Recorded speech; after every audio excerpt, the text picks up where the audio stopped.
Alternative Digitalk. Real issues, real talk. Fellow citizens, following the sequence of events, Uganda seems to be at political crossroads.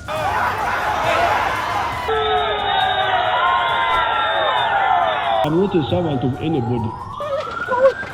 Madam, I know the law.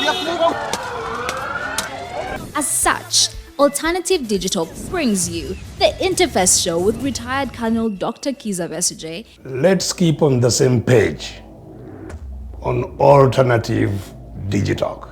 As he gives you the alternatives on the transition question, rule of law, human rights and freedom, youth inclusion in governance, economic stagnation, as he confirms. I'll be always here, Saturday from 10 a.m. in the morning. Be there.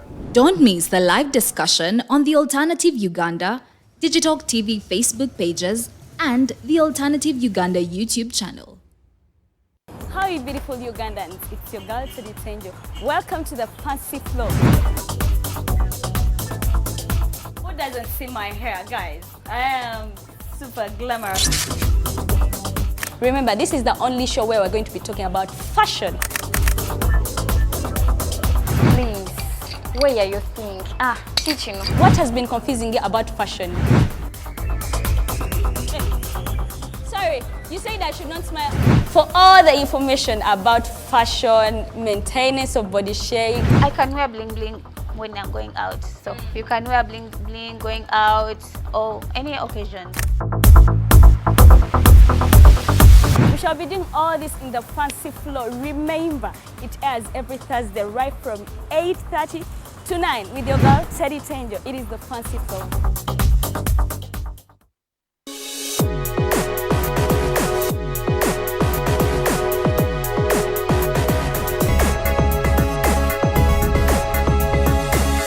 The Alternative Digitalk. Real issues, real talk.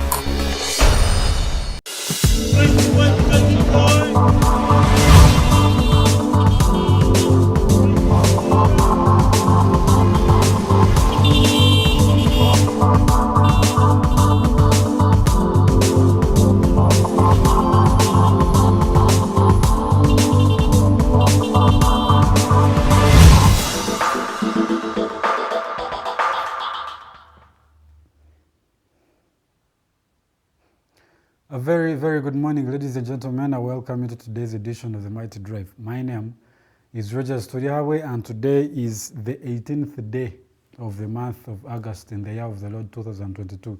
We are coming we just have almost 3 months away from the end of this year.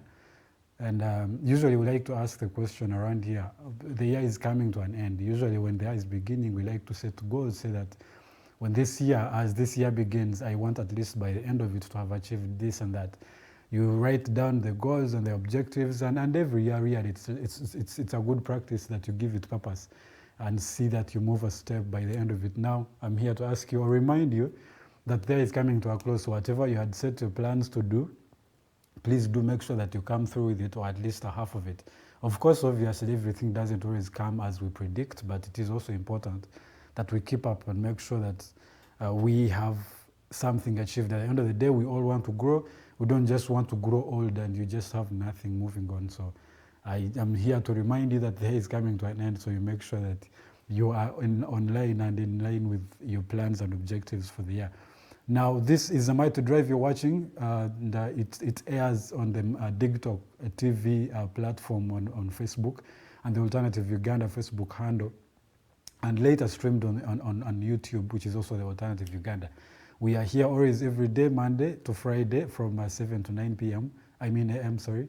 And a number of other shows really. In the evening of Monday, we have the Hotline Show. On Tuesday, we have Take Touch at around 11 to 12. And on Thursday, we have Diaspora Link. And on Friday evening, we have the Voltage, which is always chaired by the Madam. Lilian Luwedde. On Saturday in the morning, we have the interface with Dr. Besije, and it is also important we have him here every Saturday, beginning with this one. He's going to be here to tell us what is going on. There are the people who has been in the opposition for quite some time, And just before that, they had been in government. So we understand that they have been in the governance and leadership space for quite some time. And so it's important to understand what their perspectives on the trends that are happening in the country, or as far as governance is concerned, even as economy is concerned, because people who have been experienced in that field owe us a discussion and address on what is happening. And as people who have been opposing the government, really, what is their plan? What are the objectives they have? What are the alternatives? We don't obviously want to always wake up and just say we are removing a dictator, we are removing a dictator with no alternative plans. We don't have alternative policies. And so he is always here, he's going to be here always to tell us what is the plan of the opposition and how are they going to achieve the objectives that they have set themselves to do. So every Saturday at 10, he is going to be here with us, hosted by Comrade Nixon Segawa. He's going to also be here hosting him. And he will be here really for us to learn from him, and I think so a few. And then later on Saturday in the afternoon, in the evening, the ladies are always here with the Snap Talk to tell you what is happening along relationships, how do we conduct ourselves, and the family and society as a whole. How do we shape each other as young people to make sure that, one, we fit in the society as it is, but also we learn and grow, because at the end of the day, let me tell you, we learn from each other.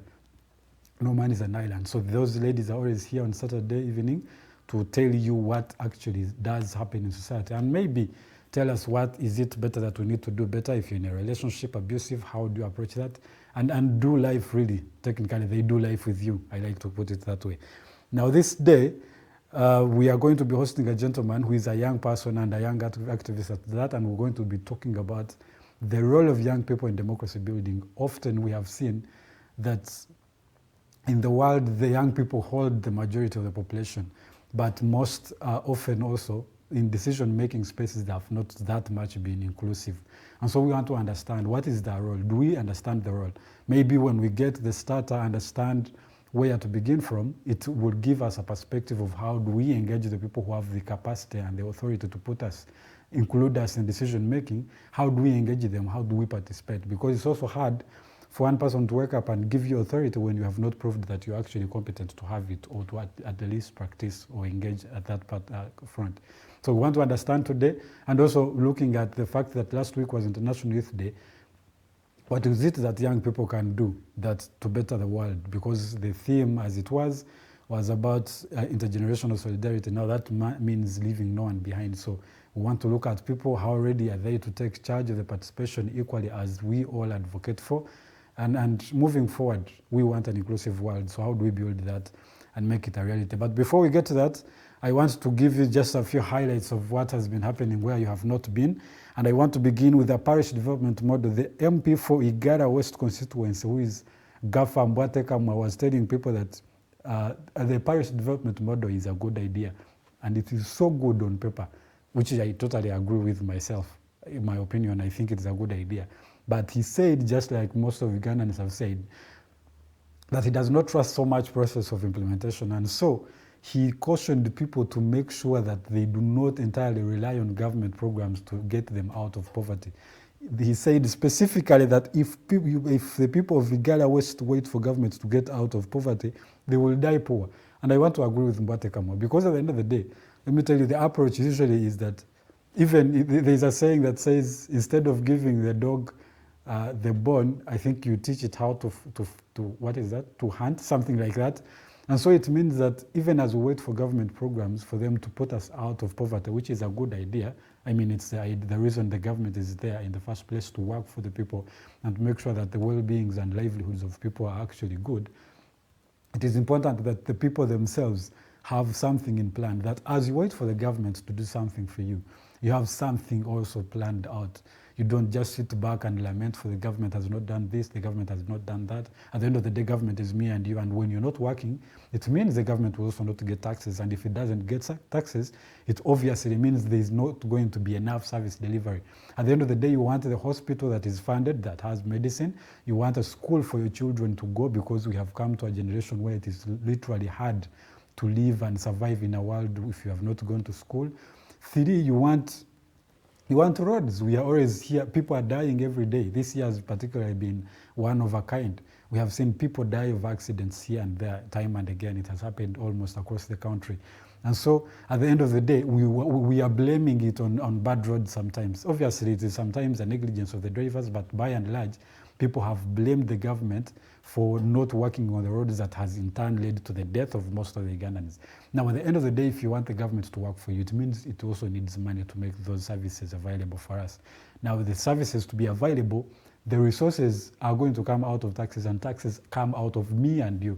And so it means if we are not working, if we are not productive in whatever we are doing, it means it's going to become entirely hard, very hard, for the government also to make sure that those infrastructures are available for us. And so I agree with the Igara West MP when he says people should not entirely wait on the government for the programs to get out of poverty. We need to work. We need to get out, do that hustle. Small as it may be, obviously, you want to begin from the up top. You have to come gradually. So just do whatever you can do in any capacity. You never know. With God's grace, you'll grow. And obviously, what we'll now have to pray for is that the government provides enough incentives for young people particularly, and everyone, to make sure that they also, whatever they are doing, the businesses are actually making some profits. It is important for government to hold the hands of the people as a growing nation, as a third world at that. For it is important that they are given incentives, because incentives are giving people chances to get at least more returns. But when we have frustrating taxes, when we have frustrating policies, it becomes hard for people to grow. Now, it's also a call on the government that as they do, it has been known for giving incentives for mostly external investors, which is a good thing. It's creating a good avenue for people to feel like they can do business in Uganda. But it's also important for the government to do the same for the people. You cannot cure issues of someone from outside without cleaning your house in the first place. So I think it is important that the government should also look at incentivizing the people, the common people, the local people of Uganda before it goes out. As it does, I think it should be 50-50 so that people are also benefiting, but also the avenues are conducive enough for even the external investors for them to come and do business in Uganda. So I think the call that this particular MP made for the Igara West people should be a call to all Ugandans that we wait for the PDM. It is important. We can always wait on the government programs, but we should also go out of our way to make it possible for ourselves to have something put down. In another news, at least 10 people are killed every month in Lango. Now, Lango is in the West Nile region, which is in northern Uganda. But also, generally, I think northern Uganda has had issues of insecurities over and time again. Even in Karamoja, particularly, where there has been raids, it is not just like that. Even in some parts of the northern Uganda are cattle corridors, and there has been cattle rustling time and again. So this has been a problem, and there has been a police report that 84 people have been killed in the last 6 months, which means that at least every month about 10 people are dying in that particular region. So I hope that the security government is actually paying attention, because at the end of the day, it is the role of the state. It is why we have security. It is why we have some serious budget going to the security docket, just to make sure that people and their properties are kept safe. The slogan for the police itself is protect and serve. And so I hope that they put forth the security of the people and make it a priority and make sure that the people are actually safe. Because every time and again, when they have said that the people have said that security gets a lot of funding, the government has come out to say security is paramount and people need to be safe. So I hope that they come through with that particular idea, because I mean, if they don't protect the people, what is the importance of security in the first place? And even for the economy to thrive, by the way, it also depends on the security of the region as it is. No one investor is going to come outside to come here and invest where they know they are not secure.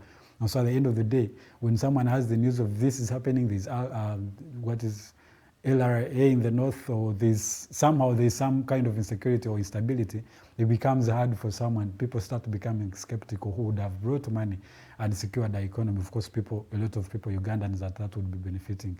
So I think the government should put attention to that as much and make sure that the people are secure. So we thrive generally, because when we are secure, when we are safe, it is also a conducive environment for us to do almost everything that we want to do. Now, moving on, the Deputy Speaker, the gentleman who is named Thomas Tayebwa, who is the Deputy Speaker of the Parliament of Uganda, yesterday suspended plenary over absence of ministers. No, this has happened time and again. It has even happened in history where there has been suspension of a plenary for absence of either MPs, but mostly because of ministers. Now, only 3 out of 81 ministers were seated yesterday. And when some gentleman introduced the discussion, they were introducing the discussion on the street kids, the Karimojong street kids who are on streets around, and the particular concerned ministers who are supposed to be answering or putting into perspective the whole idea of that region were not in sitting. And so they said it is a kind of stretching and straining to make a discussion where the concerned ministers are not actually in sitting. And so he suspended the seat. Now the rules of procedure dictated that at least 30% of the ministers should be present at any one particular sitting, a plenary sitting. And so having 3 out of 81 is not even, I don't think it is 1%. And so he called upon for this the ministers to make sure. Of course, he asked the premier, the prime minister, who is Honorable Robin Anabanja, to answer why the ministers are not there. Obviously, she gave the explanations of they are attending to some government business, but it could not hold because it has happened time and again. It's not one thing that happened yesterday for one. It has happened time and again. And so they were saying that the plenary was suspended and called to happen today to make sure that that particular order is discussed. But I think there's also a call that our ministers need to put their whole mandate in perspective, because at the end of the day, people are there to do representation. When you go to Parliament, it has happened, you will see, even the civil servants, literally they work 2 or 3 days and they will come to office at 10, leave at around 2, go for lunch and never come back, or come just to pick a quote and go away. And so the problem is that at the end of the day, the service delivery does not happen as it should be. And at the end of the day, it affects the common people really, which is not a good idea. So at the end of the day, when people are put in those seats, when they are put in those positions, it's important that they adhere to the call of service delivery, that they are there. Now the MP of the Karamoja region, as it is and what it is going through, the drought, people are dying day and night. They are cattle wrestling, people are fighting and dying now and again. The kids are on the streets of Kampala, have been chased time and again, but it cannot come to fruition, obviously, because where else do they have to go? And so when we don't address these issues, who is going to address them? Now the minister who's supposed to be appearing, who's supposed to be making legislation to make sure that this region is put into shape, is also not absconding, not attending the plenary sittings. I think it's not a good image and it's not a good precedent to set for a country that is trying so hard, especially for the one in Karamoja. But not just that, even for the others. The Minister of Gender themselves and Labor, is it Labor and Gender, something like that? The minister himself was not there. And so that becomes problematic, because then this also falls in the docket. The well-being, the social well-being of people is in the docket of that ministry, and the minister is not attending. Now, literally, the whole country looks at that ministry, because it is the one that is mandated with the social well-being of people. So if they are not entering appearance, who else is going to be discussing and regulating in that regard? So I think it's a call to man up for the MPs themselves and the ministers especially, to be able to adhere to those calls of service delivery, but also to the president. He's the one who appoints most of these ministers. So it is important that him, as the appointing authority, he should be cautioning them, telling them that they need to represent the people. At the end of the day, at least we hope that they will listen to him more than they will listen to the speaker or the deputy speaker or the people themselves, because for us, I mean, we are only this side and just hoping and calling on them to make that particular thing come to fruition. But the president has the powers to actually caution them, to talk to them and tell them, look, either you attend to the issues of the people, or you stop being a minister. I mean, what use are you? They take so much money, they eat a lot of taxpayers' money. And so at the end of the day, if they don't deliver on their mandate, it is a problem that affects all of us as a whole. And that is a call that was made yesterday. And now the others, as we move on, as I come to the end of these updates, we have had Kenya making bold steps towards democracy. That was a history that was made in Kenya, and I think that we should be learning from that. some people are making memes across social media that, look, something, the elections are happening in Kenya, and these guys have internet. Something is going wrong. How can that happen? And you see, that is an irony. It is just a problem. It's a depiction of the problem of society, and something usually, by the way, that we make okay. With time, we get used to it, and it becomes a norm, and it becomes a routine, and so it becomes, that's how, by the way, practices begin. And so Kenya came through and stood on that. Even as Honorable Raila Amolo Odinga says they did not agree with the results that were dictated by the chairperson of the IEBC, that was serious practice that was put up in Kenya, and I think we can learn a thing or two. Now, the issue of Raila Amolo Odinga, they are probably going to put a petition in court, and the matter will have to obviously be discussed within a period of 7 days. That is what they have. Now, if 7 days elapse, obviously 1 week, which is actually next Tuesday, yes, the new president, William Ruto Samoei, is going to be sworn in. But if he does the petition, it means they have to wait until the court of the land discusses that matter and gives its position or gives a ruling to that perspective. And if it does, it is within 7 days that whoever will be declared the winner of the elections by the court will also be announced in 7 days after the submission of the ruling of the court of the land. If that does not happen and the elections are nullified, that like Justice David Maraga did in 2017, it means there's going to be a re-election like they did in history. Now, I think Kenya has grown to learn from its history, from its dark history at that. In the August of 2010, they came to make a constitution, to amend and make a new constitution and address these loopholes that are in the laws. Owing to the fact that in the 2007, which is about 15 or so years ago, this particular country faced a dark history of instability that hailed from that presidential elections. And so I think the business of the adherence to the law and democracy that they are striding towards is something that is informed by their history. Now, I think it is also an issue that the whole country needs to learn. I mean, the whole region needs to learn from, the whole continent, but also Uganda in particular. We have not seen a time where we have had independent institutions, where you have had the Electoral Commission independent. You have time and again had the allegations of the incumbent influencing what it comes out of the Electoral Commission, being that he is the appointing authority of almost the whole commission of the Electoral Commission. So the history that was made in Kenya is entirely of significance as far as lesson is concerned for Uganda. I think we should borrow a leaf, and I hope that we work towards achieving a democratic institutions, independent institutions, a democratic society, but also leaders who respect the laws of the land and respect them as the grand norms at that, and not just have people who are ahead of the law. At the end of the day, you know, in Uganda, there are people who are just out of the law, and there are others who are working within law. When I do something or you do, they are probably going to come for you, which is necessary. The laws are there to protect society and everyone. But it's not fair for other people to be outside the law, that even if they do whatever they do, the law is not going to work on them. It's not a fair thing. And so I hope we work towards that. Now, I've come to the end of the updates for this day. That is what I had for you. You're going to go in for a short break. When we come back, we're going to be talking about democracy and the role of young people.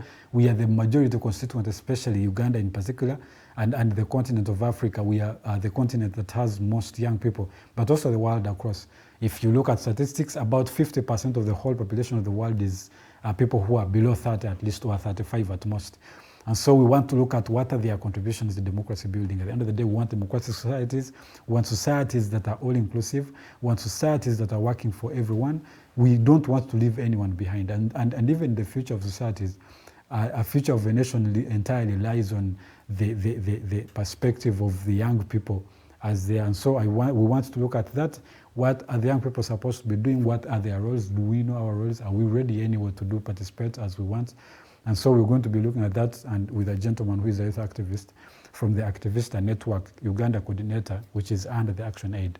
Let's go in for a short commercial break. I'm going to be here with my other colleague Lilian Luwedde and the gentleman Regan Muyinda to go through that particular issue.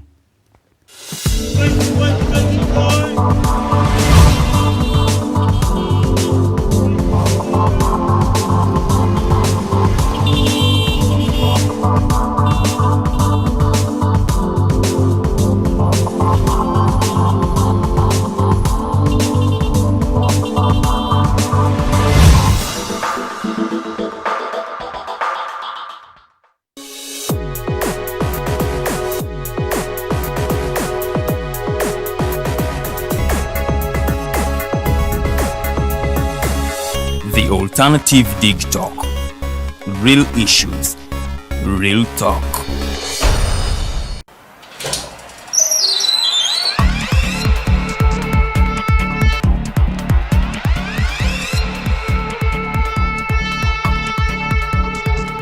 You have got to get up pretty early to go do something.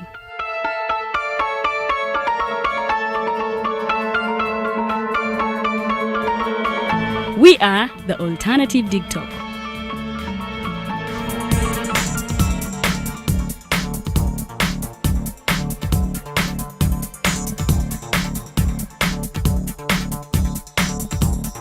With our mobile studios, we are redefining TV presentation just as technology is setting the pace. We are blending our approach with fresh, perspectively designed breakfast show, The Mighty Drive, informative and entertainment show, exclusive and live interviews. We President Museveni wadde juzi namulaba apima akawunga kilo 2 tasobola kalya nini bwaba alya kilo 5 weyanema okuliisa eggwanga ne bwe limundekera. Njagala kwebaza the Alternative Digitalk etuwadde kano ka Mighty Drive era n'abatuwuliriza bonna abali ku mikutu njagala basaba mugende mu maaso n'okuwuliriza. All given to you just a click away on your phone, tablet, laptop, and smart TVs. As we are streaming live on our social media platforms, on the road and on the go.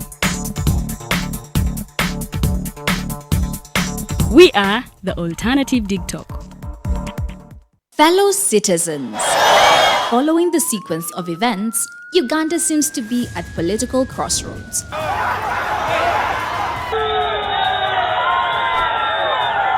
I'm not a servant of anybody. Madam, I know the law.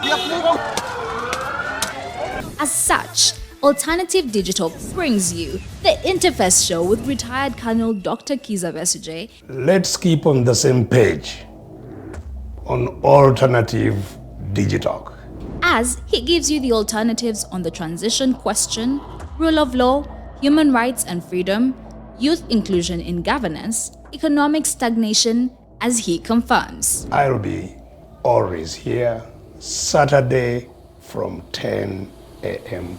in the morning. Be there. Don't miss the live discussion on the Alternative Uganda, Digitalk TV Facebook pages, and the Alternative Uganda YouTube channel.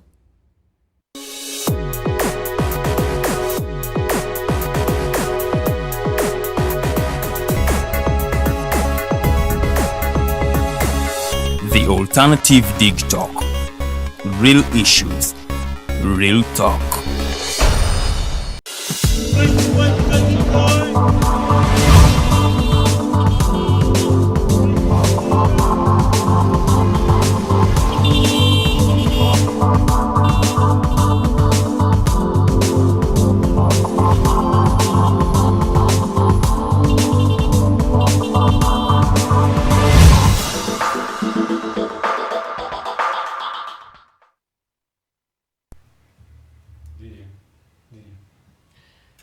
Kuna mbabuza konyo the Mighty Drive program joli mukulaba sawa eliemu neddakiika 31 yonna gy'osinzidde okubanga ate otulaba machago lunaku luno olwaleero nkubuuzaako era nga nkwaniriza nnyo kwebaza emirimu gy'otuusaako engalo nammwe mwenna abakidde okubanga ate mugenda okukazana munnange mwebali nnyo mwebali eddala kyemukola kyamaanyi nnyo nammwe abatwekuumiddeko olunaku luno olwaleero atulabira ewaka tulabira mu taxi wona weesinzidde okubanga otulaba weebale nnyo weebalire ddala the Mighty Drive eprogramu gy'oli mu kulaba nze Omumbejja Luwedde Lilian era nga mu studios ndi ne munnange Tulyahabwe era nga ono yasooseewo okubanga atuwa amawulire agabadde gwe gy'otabadde. Tugenda ddala mu maaso paka ssaawa 3 ez'amakya g'olunaku luno olwaleero.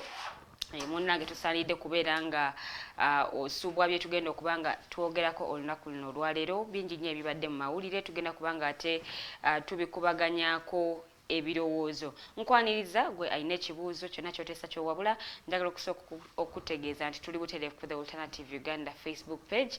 Munnange nno wano osobola okuba nga ate otulabira, oba si kyo osobola okuba nga ate otulabira ku Digitalk TV. Munnange ne tubeera nga tugenda ddala mu maaso n'okuba nga tukubaganya ebirowoozo ku nsonga nga bwe zitambula mu ggwanga lino erya Uganda. Kwe tuli nnyo ku mikutu emirala, kwe tuli ku YouTube, era nga YouTube channel yaffe eri The Alternative Uganda. Munnange genda subscribing ku YouTube channel yaffe. Waliwo awakadde ebo opening about YouTube, no genda ku mu search engine otekamu The Alternative Uganda, osobola okuba nga otufuna. Waliwo akadde ako munnange kenkusaba ate onyige osobola okubeera nga osubscribinga ku YouTube channel yaffe. Ate ne kutegeeza nti bw'oba nga omaze okusubscribinga munnange ate ojja kusobola okuba nga omanya video ki enaabeera egenzeeyo kubanga tetubeera butereevu ku YouTube nga bwe tubeera ku Facebook. So videos ezo show yonna gye babeera bataddeyo osobola okuba nga ate ojja otabulira. Gwe abadde agimisinze ku Facebook osobola okuba nga ate ogenda ku YouTube channel yaffe n'obeera nga show zino oziraba bulungi. Show nnyingi nnyo, tulina Snaptalk, tulina Voltage, tulina Hotline, tulina n'endala ezigenda okuba nga ate zijja mu maaso. Waliwo abamu ababadde babuuza programs ezimu nga tebakyaziraba. Munnange ogenda kuba nga ate oddamu ozootabuliro mu maaso mu bbanga eritali lya wala nnyo. Ogenda kuba nga programs zino oddamu okuba nga ozootabuliro. Naye ndaba nga nandaze nnyo, kasooke nyaniriza abakulu b'endirawo mu studios olunaku luno olwaleero, nabo balamuse kubatulaba. Waliwo omwami gwe mbadde ndudde okulaba ku seeti, oba bwe tubadde tuludde okutuula wamu ku seeti, naye nga olunaku olwaleero akajjadde mu ntebe. Nsimanyi oba nkyogedde mu butuufu bwakyo. Wasuza atya bwayi Mukose? Era nsigala ndi nnyabo, era nsigala ndi mukyala. Ebitabo byasigaliza kati fe abasigadde Mwayi Mukose oyiseewo okutuuka enkuba. naye okusooka byonna twebaza Mukama nti akakuba katonye. Regardless omanyi buli kirungi kiba n'ekibi, naye omusana gwadde mungi ate Omuganda agamba nti awagwa enkuba wagwa na sooli. So bannaffe abali mu byalo ndowooza ke kaseera abaasagula ebisambu kaseera tusige. Tetubadde mu kasambula. Ya kasambula. Eno season yakubiri, season esooka eggwamu gwa mukaaga, ogw'omusanvu ntandika okusambula awo. Ogw'omusanvu gwe ntandika okusiga. Naye Uganda tuli blessed nti tulina season 2, ate tulina n'emmere ey'emyezi 3, emyezi 2. Emmere nga ebijanjaalo, lumonde, doodo, nti Uganda kiruma okulaba nti tulina enjala naye nga tulina emmere ekula ku speed ne tuba nga tugiya. Naye twebaza Katonda olw'okuba nti nga pasita bwe yayimba nti bw'oba ku ntebe ya Mukama sizoni y'enkuba bw'etuuka tukaaba, okumusana tukaaba. So naye nze ndowooza nti however much nti etaganyizaamu mu ntambuza y'emirimu gyaffe egya bulijjo naye tuba tugyetaaga. Mpozi nze nga atategeera Uganda kasambula kitegeeza ki? Kasambula mwezi gwa 7 naye ne season ey'okubiri. Ebisinga bagitanga oba osambula like wajjeemu season 1 kati oyerula oteeke ogende mu season 2. Kusambula izikwerula. Oluganda olutegeera gyembadde simanyi ojja biga. Tufa tukulidde mu Buganda. Wasuza otya Mukulu Roger? Abantu batera okugamba Banyankole bakabaka, nze ndasuze bulungi. I want to say good morning, ladies and gentlemen. I welcome you today again to the Mighty Drive. Now we're going to be talking about a number of issues really. But first of all, Nange, I want to say we are really grateful. And Kuba, of course, I Nabi Kosa Wanawali, but it has long been long awaited. It has been long waited. Yes, thank you. So I think it is in time. Thank God that we have the time. Abaina issues ne abakosebwa embeera y'obudde bambi abantu abaina asthma kati wano okutambula kuyinza okumufukira aba asthma aba allergies ekulu but still eyo n'abakozi omusana enfuufu era so kitambula wonna. Well, it does not happen on a daily, so either way we are thankful that we have it. Kati mukulu Mukose njagala tutandike ne current affairs nga bwe ziri mu ggwanga we ziri. Bagambe ntuddemu omugenyi waffe ali mu kubajja enkuba ekyamuteganyizaamu era watuukira omutanda wakusete mugamba nti ate omusajja ngadduse so tutulyamu omugenyi waffe enkuba nga weather we mugiraba we can understand him ate muwanye entambula yaffe ya Uganda munnange ate omuvubuka sugamba nti alina enzirusa eyiye so it's understandable. Era nawe oli mugenyi because bwokesa la following day oba mugenyi mu lunaku kituufu ndi mugenyi mu lunaku naye wano ku Digitalk tutoleta musayansi mungi njagala tutandikire tubadde tetunakufunako waniino nga njagala tutandike ku bintu ebyabadde Kenya kufuna perspective yokuba tubadde tetunakufunako gwenga munnayuganda olowooza kiki kyoyiga gwenga omuntu kyetutegedde okufolowinga ku byavudde Kenya byonna okuva byatandika okutuuka byakoma. Bantandikire gye byakoma byatandikira bantandikire gye byakoma osobola okuba byonna process yaabwe nze I credit them not even crediting I distinction them nti bw'otunuulira East Africa amawanga abiri gasuumuuse mu mbere ya demokrasiya Tanzania ne Kenya. Ekinjawulo ekya Tanzania nti kibiina kimu almost oba line yemu but at least towulira emivuyo niwe banga waliwo embeera ya dictatorship at least somehow smooth nti eri amawanga agamu I believe dictatorship is not bad for as long as you're working for your people because tulaba mu ensenga ez'Abarabu sometimes ezimu zi dictatorial naye zikulaakulanye nti nebayo sometimes ne much democracy naye ng'atukosa abantu abawanye ebeetu ne tukola bitwagala ne bitasaana naye nga tuvuddeyo tunire electoral process ya Kenya bwe yabadde nti abamu mwabaddemu some violence naye bw'otunuulira magnitude kwe yabadde tewabaddeyo nti over 20 were killed by the state. Omanye eriyo okuba nti abawagizi n'abawagizi mwalwanye ate ebyo biri buli wamu yes biki abawagizi n'abawagizi balwanye twatwalaba ne Trump abawagizi bawalampa okitegera nti kitegerekeka kuba we have personal feelings and attachments to candidates kitegerekeka naye wekiba nti ate eyabadde suppose okukuuma ate yakwefuulidde for example the state the police army nti ate bali ku nguudo nti ate omuwagizi wa Ruto tojja wano because Odinga yabadde state supported candidate nti wali badde osuubira nti kati Ruto ne bano abaala omusumba ne Dr. Abalaabo wali badde osuubira nti Wajjakoya nti wali badde osuubira nti bo tebalina kubalaale naye we were seeing millions of people on the streets of different cities in Kenya. Ngolaba emirimu ne yimirira actually n'abamu ne bayisinganya peacefully naye ne waffe just akaluka LC1 vaka LC1 gende Makerere ekyaliyo just university police neyingiramu naye kuba abantu emigo so nze ndowooza awo I don't only give them credit but I give them a distinction. Netudda ku olunaku lw'okulonda nti regardless of ebyavuddemu baani abakkiriza baani abagaana because tukiza African democracy tunatuwa ku level ne Trump agaana omanyi tukize teri akkiriza defeat world over failure is hard to take nti yensonga kyolaba ne mu America abana democracy zakuledda alwana abanebisanja ebi bibiri wali badde osuubira nti because democracy never kwanga ekisanja kisooka naye olaba abademocrats babanga bali mu buyinza bagala ebisanja bibiri republicans babanga bali mu buyinza bagala ebisanja bibiri olaba muwangula era owulira amaloboozi naye ng'ogyeko okugamba nti ani awakanya ki ani akkiriza ki nti twalabye engeri gye babadde babalamu obululu amazima nze appreciate them regardless of means okugamba okay nga bagamba nti bawagisemu obululu obutali bwabwe nga bakozesa internet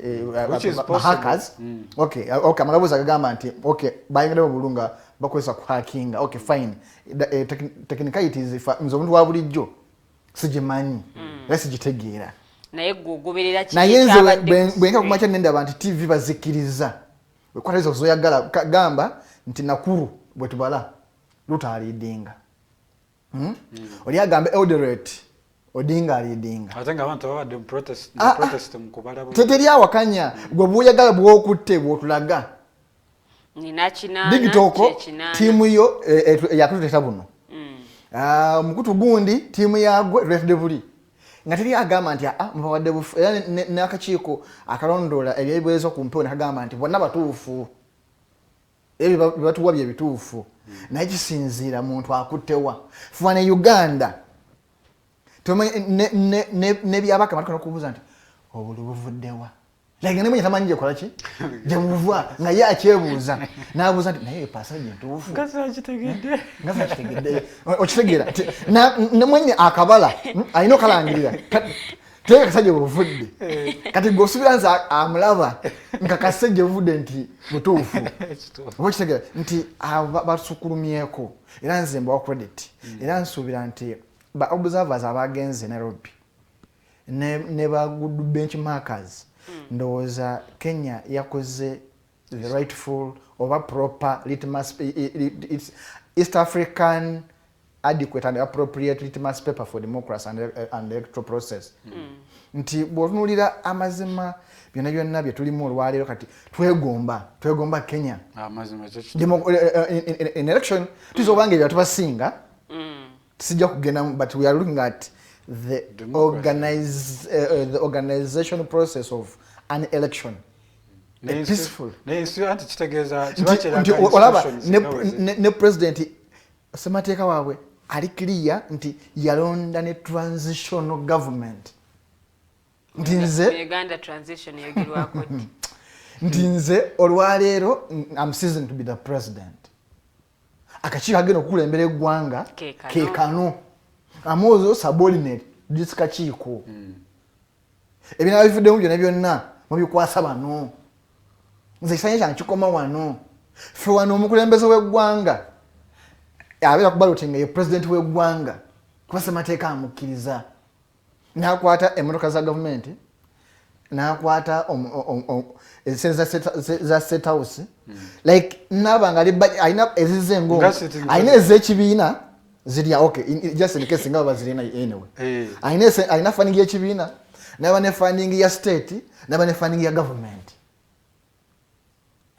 n'aba n'entezi yatunze atenga candidate ng'omuntu then n'afuuka candidate commanding officer asigala akyadomireje ekitegeera CIC n'agamba Kyagulanyi njamukwata mu bulungi like ayogeza amaanyi gali si candidate naye nga president natenga okugaba enkumbi n'agamba nzigabe nga president so singa candidate but that's bribery. It is bribery.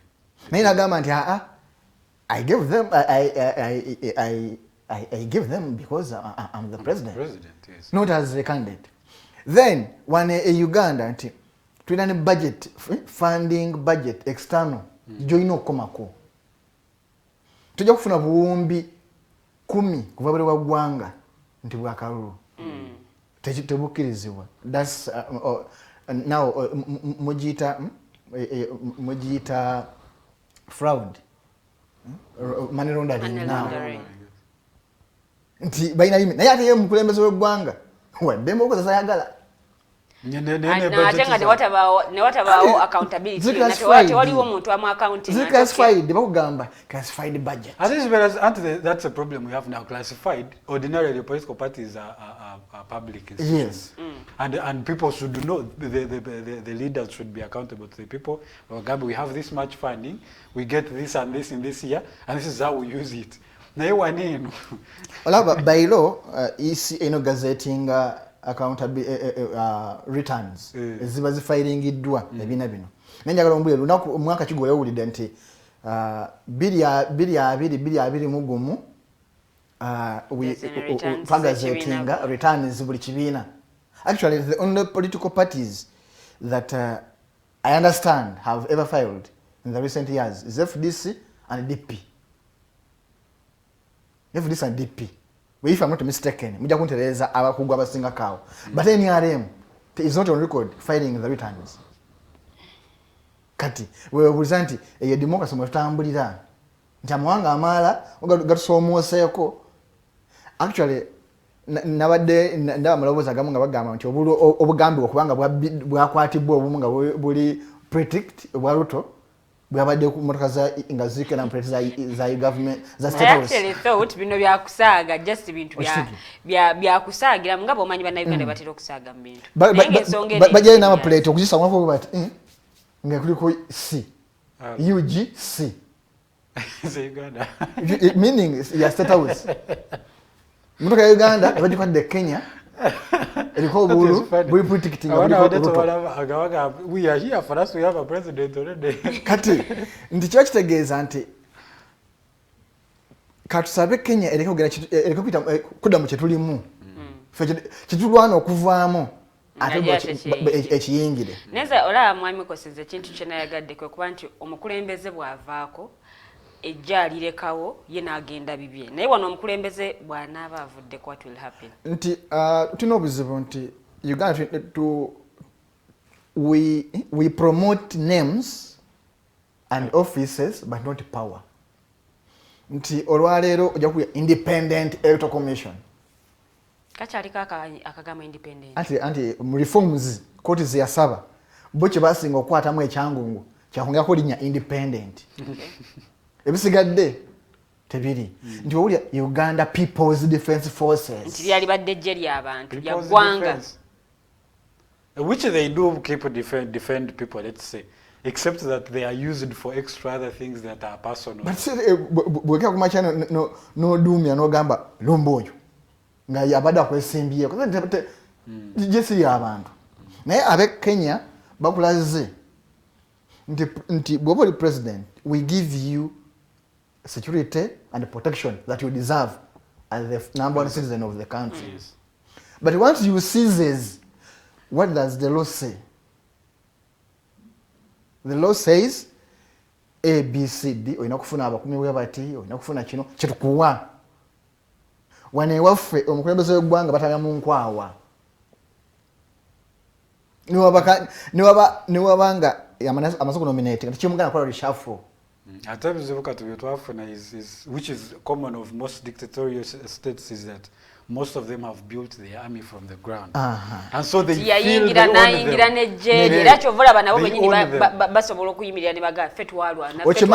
Ochimaninga ejeria Uganda tulina uniforms kumpinga nya zoka. So far tulina amaje ga mirundi esatu. Tulina eje eriaffe erya Geno yetulaba. Okay.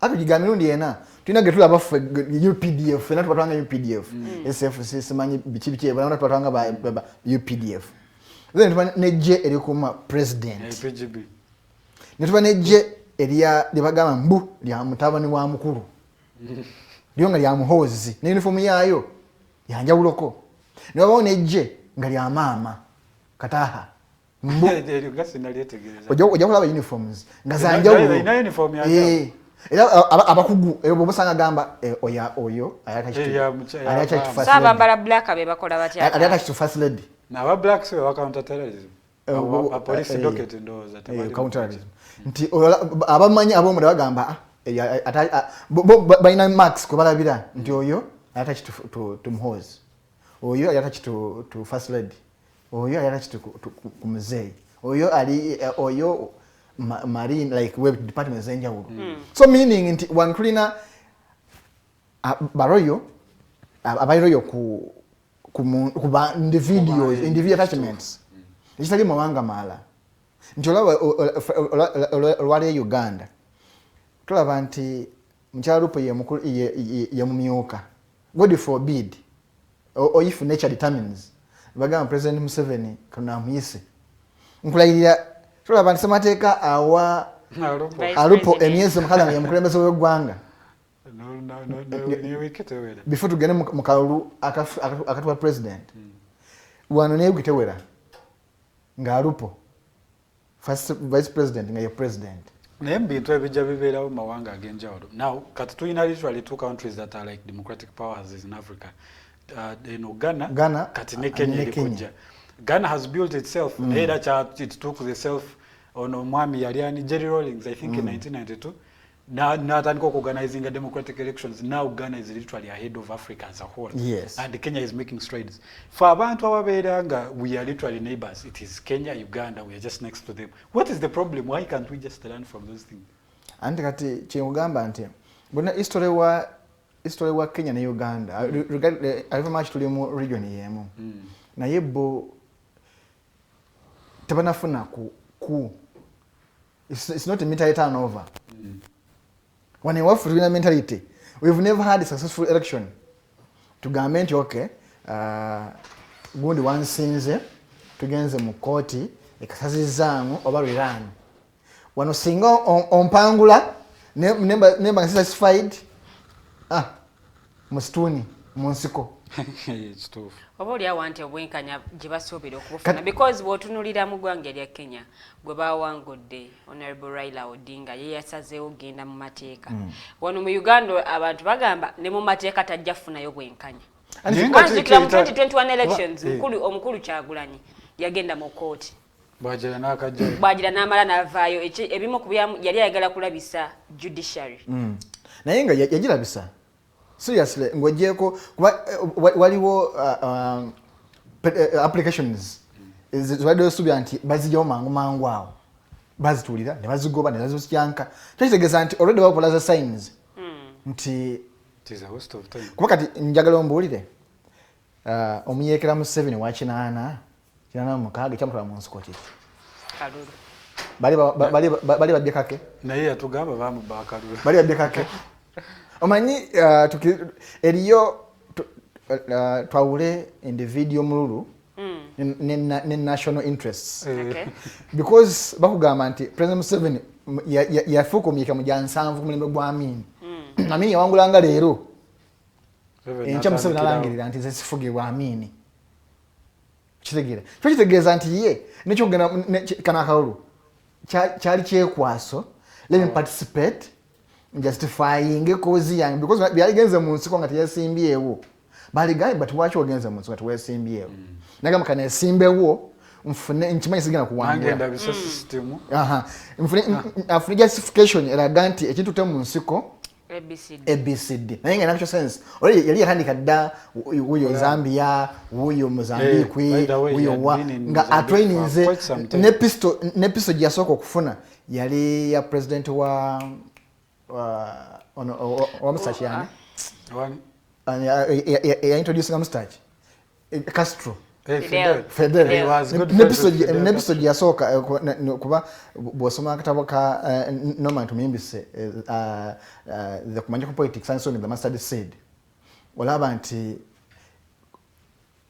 episode yasoka okusaba Fidel yali ajegombi nga ajegombi naye mu myaka ki wekitegeera nti already yali yatandika dda okuzimba obuyeekera bwe nti Uganda wano ewaffe tetunatuuka kisa kigamba nti okay era bageza kukizimba baba frustrations obuli abesi agezezaako muntu agezeza okulaga nti ensiko tekyakola violence tekyakola we should use legal means olaba bibo ni bagamba okay mwekalakase mu mirembe because constitutionally ati kakati oli wagenda mu kooti nga subira obwenkanya n'atabufuna abaddawa manyi omuganda because omugambi akozesa legal means omuganda agamba nti bwonyigiriza ennyindo ogikaka okuleeta omusaayi Abanyaganda obuli awo bandyekaka ate okuddayo mu nsiko gye bali tebaagala nga bagezaako okugamba nti tumugumiikiriza emyaka gino 4 because bamugumikiriza emyaka 4 waliwo means ezigenda mu nsiko naye olaba Abanyaganda bafaine bagamba nti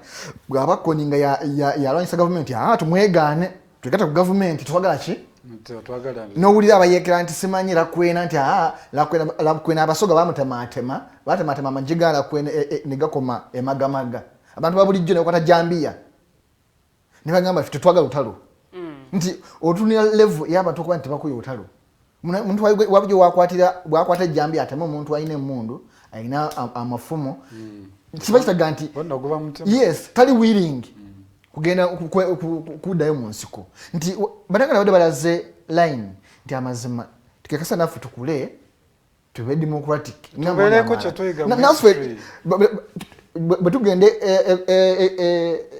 e Ghana nga observers biki tuyize bwe tugende Kenya nga observers biki tuyize bwe tugende Tanzania nga observers biki tuyiga tubikomyewo Uganda we benchmark tubiteeke mu streamline yes. See how we move forward. Kati twali badde civil society zali badde zenyigira naye of late bazi silencinga era waliwo okukubagana wakati wa civil society organizations ne government yes. nga babasuubiriza okuba nti oba oliawo bafundinga andi kyongamba nti abatujju democracy yaffe we don't have democracy, we have individual selfish interests. Nti amawanga agakulaakulana NGOs zili empowered. Actually civil society ngojeko media as fourth estate amawanga gamu fifth arm of government is civil society. After the fourth estate. After the fourth estate mawanga gamu nti bali vocal nnyo era ebiseera bisinga batambula wamu ne church oba religious institutions nti batuula ne bagamba okay for peace and for security and peace ABCD should be worked on. Nti fane Uganda bokya kumacha n'ogamba nti awo President Museveni okozeemu bobi goba enemy. We don't accommodate negative criticisms. Twagala nnyo omuntu ogamba nti yongeza omuliro whether good or bad. Era bamugambye ayongeza omuliro. Naye ng'ensi ezaakulaakulana ensobera kwagala yegwa ku bbwa. Baba kugamba nti over you going off the rail, come back to the rail. Fane waffe bwongeza n'ogamba nti come back to the rail gutonjagala. We have even seen people in different countries do impeach presidents. Yes. Find they bakujamu obwesiga as a president. We have lost track as a country. We no longer believe. Yes, actually, when Uganda, abanengana bananse okuda lwa kinyankole nti bwogamba kuwona atawulira muleke agenda bamusekerere. Odda mbasisi nawe no. Yes, nawe noseka. Nti because omuntu ogezezaako okumulaga like cho feeling acholaba. Naye yet alaga nti ate takyagala. So nze ndowooza nti nze nasoomozebwa nnyo Kenya era negomba tuswapinge electoral commission ye Kenya ejjake Uganda Uganda egende okay twafunye Ruto tuwaweeko eyo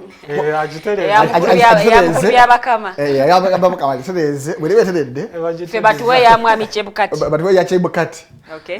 Before nga tunabagenda mukuumula mwami Mukose njala picking your mind ku nsonga y'aba commissioners mu kakiiko k'ebyokulonda mu ggwanga erya Kenya oba oliawo abayawukanye ku bya mwami Chebukati kye byalangiridde.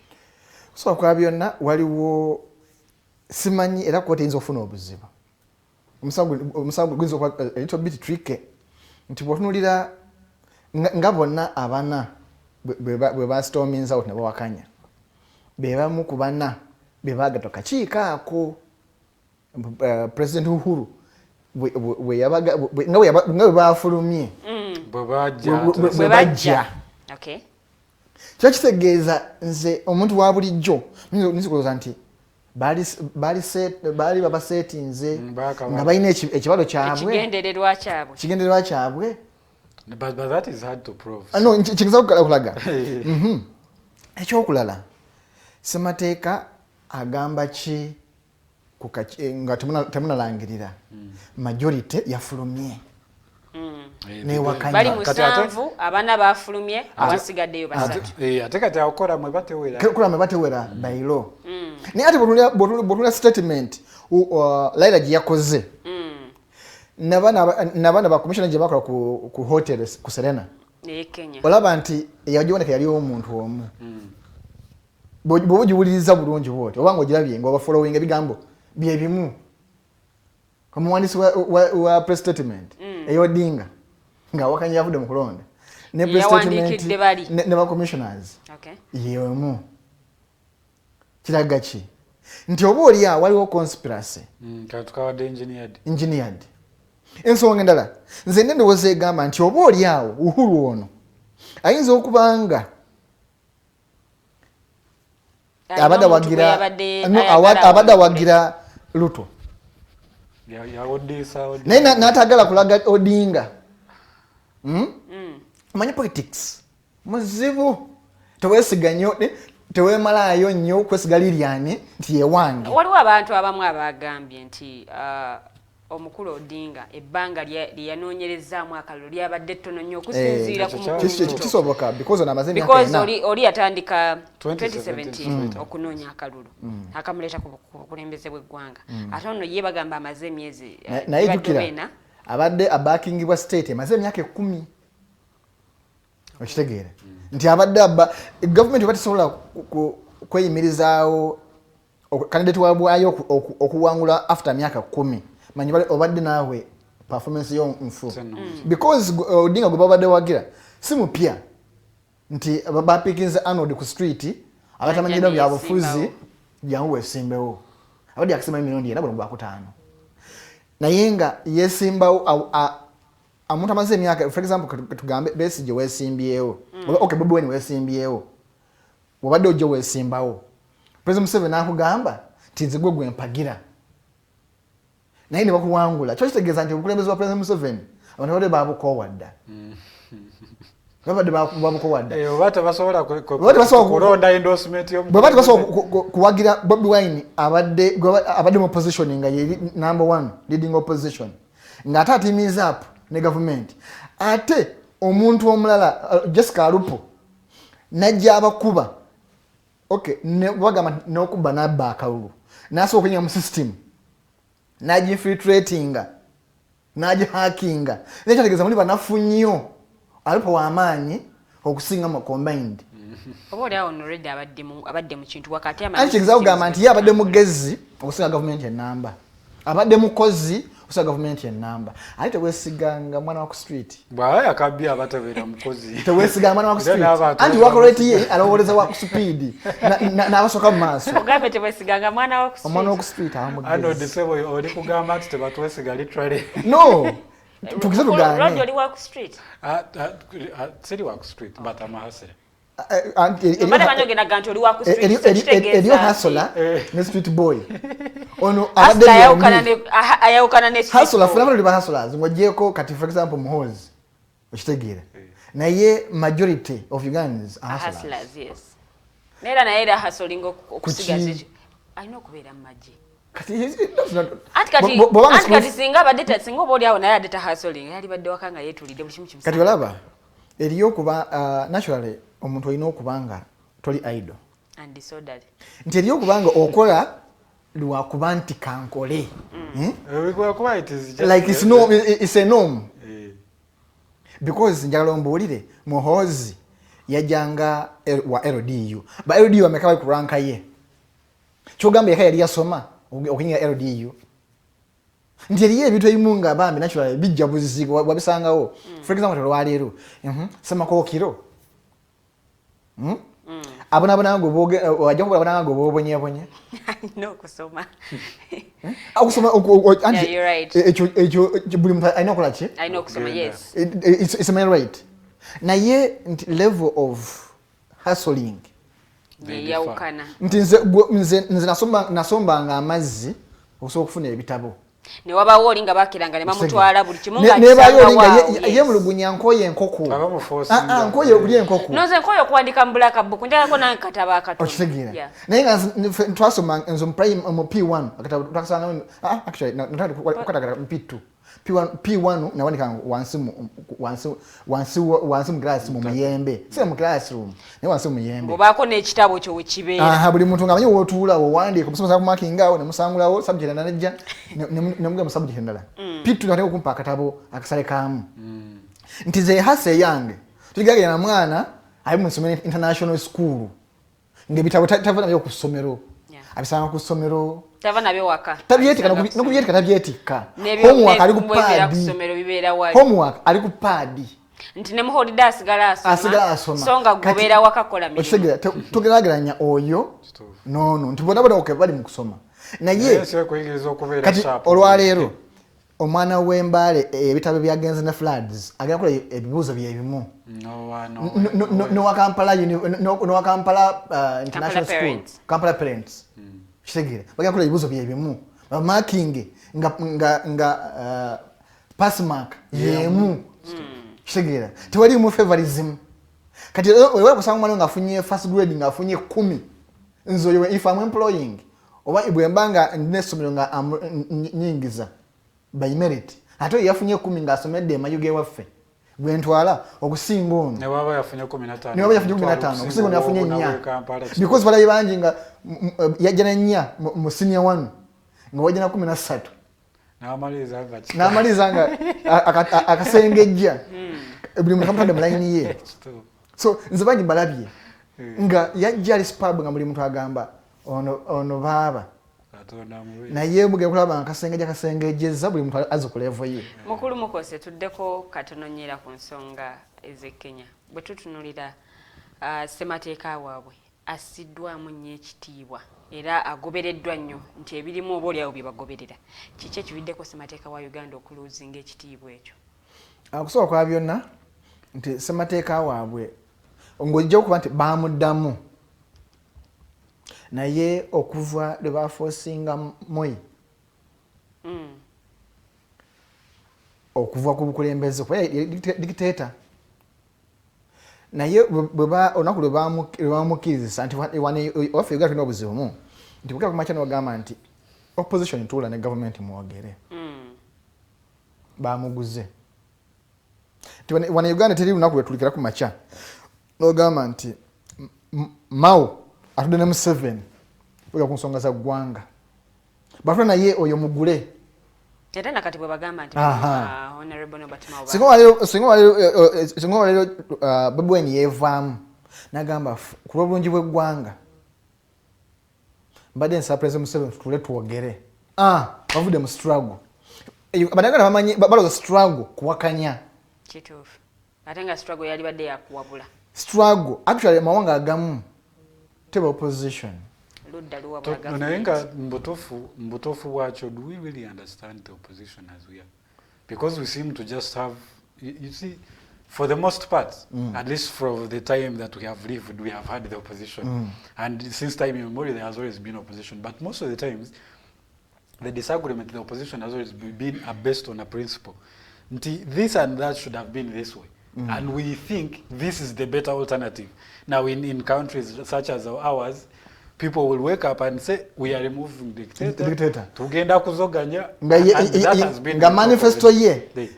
We are removing a dictator. They ask what is your physical policy? We are removing tomorrow kumujjako tujja kulaba nti bonulira Uganda byangeeberawo ndowooza twakaba ne manifesto zinga 2 ng'ate ziva mu FDC eyajjawo omusolo gw'omutwe that's around 2006-5 eyo manifesto nti ate ne government yagikopa bubi okay manifesto yasooka okuleeta universal secondary education 98 yeye 96 nga obyalisemwogerere ng'asuubiza okuteekawo okusoma okwabwereere kati government ya President Museveni neraba nti idea nnungi naye nti olw'okuba tweyagaliza tebaayita banyekujidi bafutinga nti how better were you going to implement this since tukuwangudde manya amawanga amalala bwe gatusingiraawo nti okay nkuwangudde kituufu oba ompangudde but manifesto yo I wanted to borrow ABCD naye gwe okusinza mugwe wali agala kukikola otya that way it becomes easy because you are more like Seringanga for our vision bearers. Someone has a better implementation of the way things they look at. Nti amawanga amalala gatusingiraawo nti okay ABCD naye bo bakibuukira buukindi basobola bagamba nti bana batugamba bana basome bakuba banagala bakifuna nti bonna bali bana it was every family abana bana basome tebali bonna basome no bana basome 4 because by then it was they were piloting okulaba how better the resources can it accommodate to date is 4 how much is called universal na yem on paper it was 4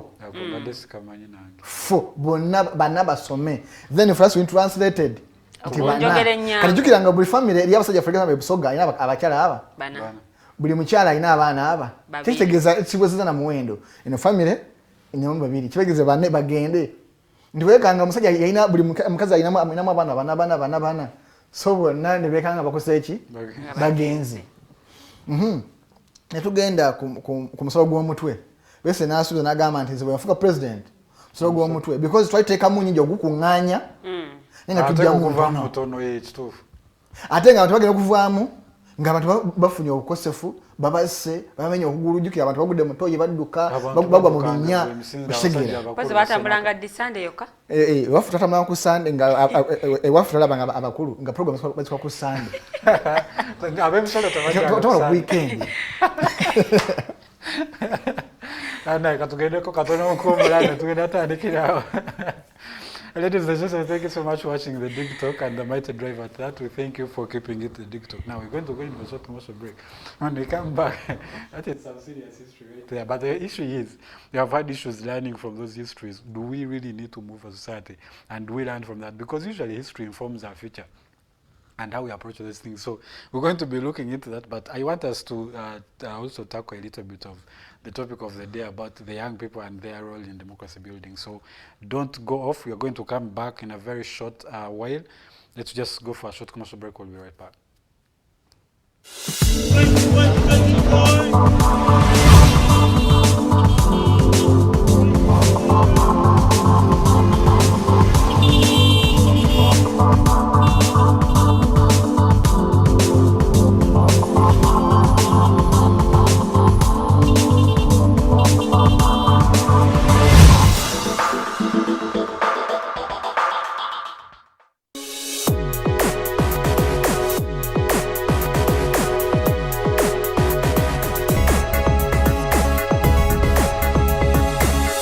The Alternative Digitalk. Real issues, real talk. Fellow citizens, following the sequence of events, Uganda seems to be at political crossroads.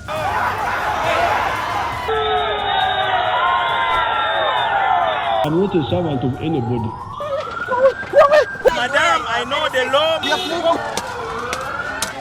As such, Alternative Digital brings you the Interface Show with retired Colonel Dr. Kiza Besuje. Let's keep on the same page on Alternative Digitalk, As he gives you the alternatives on the transition question, rule of law, human rights and freedom, youth inclusion in governance, economic stagnation, as he confirms. I'll be always here Saturday from 10 a.m. in the morning. Be there. Don't miss the live discussion on the Alternative Uganda, Digitalk TV Facebook pages, and the Alternative Uganda YouTube channel.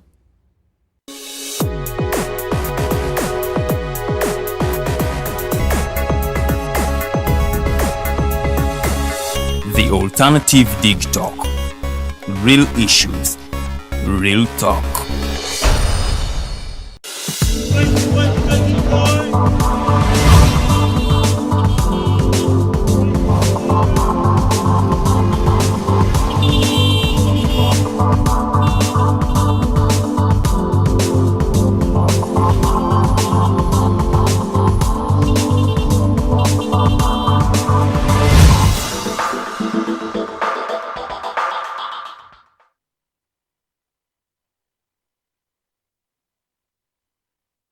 ebbiri ez'amakya g'olunaku luno olwaleero The Mighty Drive ye program gy'oli mu kulaba nze Omumbejja Luwedde Lilian era nga mu studios ndi ne bakulu bannange okuli omwami Mukose Arnold Anthony tengo kuno ku gatto omukulu Rogers Tulyahabwe. Tuli mu ssaawa yaffe ey'okubiri munnange osobola okuba nga ate okuba mu studios butereevu n'obuuza ekibuuzo tusobola okuba nga tukuddamu biri ebitusinga obuzito oba oliawo tuyinza okukuwaako kye tusobodde ebisinga ate n'obaako netukulagirira awalala woyinza okuba nga ate obifuna. The Mighty Drive program gy'oli mu kulaba tuli butereevu ku The Alternative Uganda Facebook page liking a page ate munnange following onyige ne alarm button eyo so that buli bwe tugenda live osobola okuba nga ofuna notification naawe n'obeera kitundutundu ku program ebeera ate egenze ku mpewo. Tuli butereevu ku Digitalk TV wekibuuzo kyobuuza kyonna kyonna kyoteesa osobola okuba nga tokiteeka mu comment section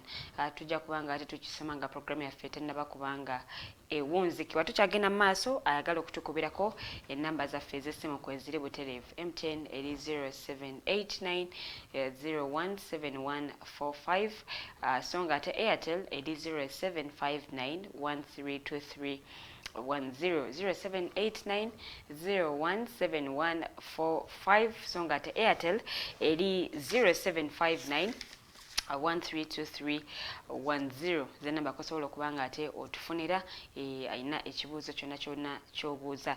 Mugenyi waffe munagatana kubanga atwegattako okusinziira ku mbeera y'obudde mu kibuga Kampala oba oliawo n'ebitundu by'eggwanga ebiriraanyeewo munnange entambula oba oliawo etuuse n'egootaanamuko naye ng'atutegeezezza nti munnange bw'anaaba nga asobodde okutuuka mu budde tujja kusobola okubanga ate tumufuna ne bwe zinaabeera eddakiika ntono nnyo because nkimanya ababadde bamulindiridde muli bayitirivu nnyo naye munnange okusinziira ku mbeera nga bweri oba oliawo tuyinza okuba nga ayinza okukwata n'atwegattako kati naye ng'ate ali naffe mu mwoyo abamu bwe batyo batera okuba nga bakyogera.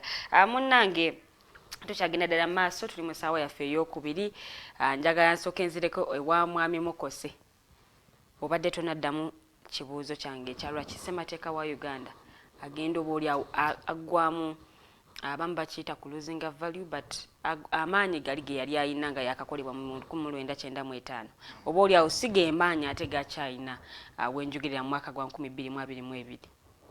Okusooka byonna tetukyalina bakulembeze Uganda tekyalina abakulembeze waba erina abafuzi. Okay. Nti omufuzi ye muntu atunuulira ekifo olw'okwagala okufunamu. Nti omufuzi ow'ekika ekyo ajja na kutta, ajja kutunda ekikye, ajja kuwaayiriza, ajja kuwaayira, ajja kola buli kisoboka okufuna ofiisi eyo ye mufuzi. Okay. Omukulembeze tatunuulira ngenda funayo mmeka naye abantu bange bakyuse batya. Omukulu twalina wano sorry okusalamu katono twalina wano omukulu juzi wa UPM nga tugamba twetaaga okujjako allowances nga tetukyasasula misaala ba civil servants nga bantu bakolera bwereere omanya nti ojja tolina kyogenda kujjayo only here for service delivery. I agree. Olaba Palamenti y'omunaana Palamenti y'omwenda y'omusanvu n'ey'omunaana Palamenti zaali z'amaanyi because omusala gwawe gwali mutono. Ng'omuntu agamba naye kati ntunda ennyumba yange ey'obukadde obukadde 5 ngenda funayo mmeka. Ntunde bizinesi yange esaaneewo ngenda funayo mmeka. Naye olabye omuntu agamba bwe ntunda ekizibe kino ekyakawumbi nengula mayiwe to Parliament waliwo okungulirira waliwo ebidirudiru bwe bandeka kakiiko nja kuyoola mulimu okitegeera nti abannayuganda tetukyalina bakulembeze. Singa obaye kutuuka ku makya ne tugamba nti ojja kufunanga transport allowance na sitting allowance ng'ate tebisukka $5,000. For example katugambe amafuta buli wiiki $5,000. Sitting allowance a week $5,000. Medical $5,000 per month. Ng'omuntu omwezi ogugwako afuna obukadde 10 katugambe nga MP. Tujja funa abakulembeze abawasa amateeka ekitiibwa. By the way, tulina n'ebyokuyiga bingi. Kenya okimanyi yajjawo okubino. Tebugula motoka. Tebakyalina sitting allowance na motoka tebakyazibawo. Bugala motoka gavumenti kwa looni. Ate kigundi omubaka somujira kirese nti balekera otuwa obukadde 2 nawe ekigulaga nagamba nze bukisanja nkomawo ne bazimpa bukisanja afuna waliwo ababadde parliament ebisanja buli mwaka bampe motoka empya buli kisanja motoka mpya milioni 2 zaliko ekyenda ne zika 10 kati ziri mu 2 buli mwaka buli kisanja kyo kitegeeza nti oli ajagamba okay enyuma ya bukadde 2 ebize motoka zo motoka ebasudde Okitegeera nti ajja kutuuka eyo bataliko mugula bukadde 5 bukadde 10 bukadde 4 obawulira tebatuwadde bukadde 4 waliwo yazikomezaawo ye talina buzibu nze mwekitiibwa ngokyogera with reservation no mwekitiibwa because banja abazeegaana naye nga bazifuna naye ne bakomba kwebaza eribwa nti ezo nera tuzirabagana ko tetumanyi ne ziri naye nzo mwekitiibwa naye okusooka byonna mwami Mukose katono nnyo nti omuntu okubeera omubaka alina kutunuulira kikyajjayo because abamu bolyawo yemu ku nsonga lwaki baagala nnyo okufuuka ababaka ba parliament nabadde ba activists ye ayagala afune waakiri ekifo wakolaki wayimirira abamu bakitwala nti agenda eddoboozi erinaatuuka mangu erina bubbi bubbi eyo nkomyawo tebakulimbanga tuyagamba nti kati mumpe nze ne wali ku platform wali mbogerere era nze omubaka katolobwa mu ekitiibwa yabagamba amazima ogwasooka yagamba mumpendye mbabuli amazima abannayuganda notanti nga tufunye abantu abatulira amazima ne tukulonda nga tumanyi ogenza okulya onoovaayo naffe nga tugenda bubbi because sagala ongambe nti omubaka wa parliament kyakutwa kunteeseza nakumbaga amateeka bakuba batya sente okubaga etteeka bakuba batya sente okutusasa amateeka bwekiwanga obuvunanyizibwa abo okulaba amateeka gankolera nze njagala ebeyo omubaka wa parliament omu ambuulire nti bakyabagenda mu parliament bampeyo amateeka 10 agakolera omuntu wa bulijjo ge babaze nga ga muntu wa bulijjo nti nja kubeerawo ngambe okay teeka linkwatako linyamba anti nze gaba mpeyo 10 nga ga muntu wa bulijjo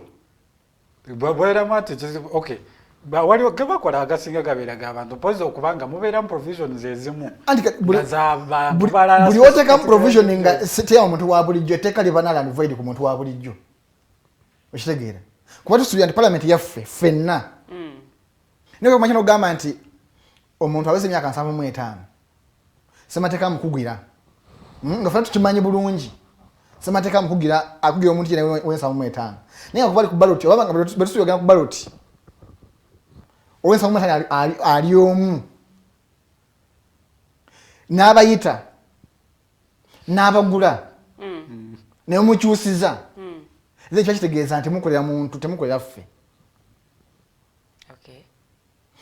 Wano waliwo etteeka ly'ebisyaga.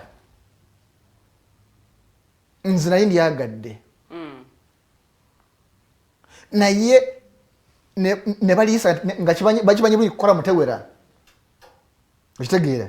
Naye nga bakimanyi nti bwe tuliise tusanyise bannayuganda naye nga tuyite eri bagende mu kkooti bakiranje ebikozi obukolamu. Naye n'abakulembeze nanti tebabeerangawo ejjo suspension. Kyengamba nti tetulina abakulembeze. Tulina bannabyabufuzi. Okitegeera. Nti mwali badde ogamba nti kola mutewera nteeka tuli pushing. Twanazadde nga tuweze. Naye okuba nti mukimanyi bulungi nti eno ground esobola okwisazaamu. Naye bannayuganda be balonda abantu bano ne bagenda mu parliament. Buli ngamba abantu nti buli mubaka wa parliament afaana abamulonda. Buli mukulembeze gw'olina afaana abalonzi. Oli bw'abanga yesigwe yalonda. Kuba naye oba omuteeredde wamu. Majority yeeronda. Nti bw'olaba omukulembezeewo naye ndaba omukulembeze juzi nga ali ku matatu. MP mulamba. Naye matatu wa ssente. Agakuba amanyino gakyanga. Nkugambye ng'ajja nibatekawo 10. Mubaka mulamba sijja mugalinga. Yakiikirira ewaffe. Wamulaba naawe okay. Sijja mwogera. Naye omubaka mulamba. Kyasobola okuddiza abalonzi matatu wa ssente. nga bawaga bachantinga yoyo maka nakuba 10 nga bali abakunganya yamana azibaddiza nagamba kati mbagwide ekyemisana nange ezabwe zenyini azibajjemu nama nazibaddiza nti kyamisana ndinga makuba Palamenti kyetegeza nti abalonzi abekitundu ekyo bafaanana oyo anedda ate awo kitundu nkivuddemu kyetegeza nzakukiriziganya naawe kitundu kiba kitegeeza abaawo bali mu betting bali mu muzaala like tebina mirimu omaka najja awo addiza abalonzi be n'abaddiza luddo okay si buvanyisa bwa mubaka okutonatona buvanyisa bwa gavumenti naye mubaka okay bw'oba okutuddiza tubeera ekintu ekiri valuable waliyo empaka za luddo siganyi tegeka liigi nga ya luddo ogambe tegesa luddo ng'oli mukulembeze waliyo empaka za luddo nga bw'onoolaba emizannyo emirala nti waliyo chess eriyo nga bw'ogamba nti tegesa football tournament n'abompya n'obaketalinga n'ogamba obugaali mbawadde n'abaluddo waliyo ebintu naye ati kati Rogers toyina waliyo empaka za luddo yes nga bw'onagamba okay abavubuka nga bw'onogamba nti abaddusi abasambi b'omupiira oba emizannyo egy'enjawulo. What are you promoting in luddo? No, exactly what? No, Ludo is a global game.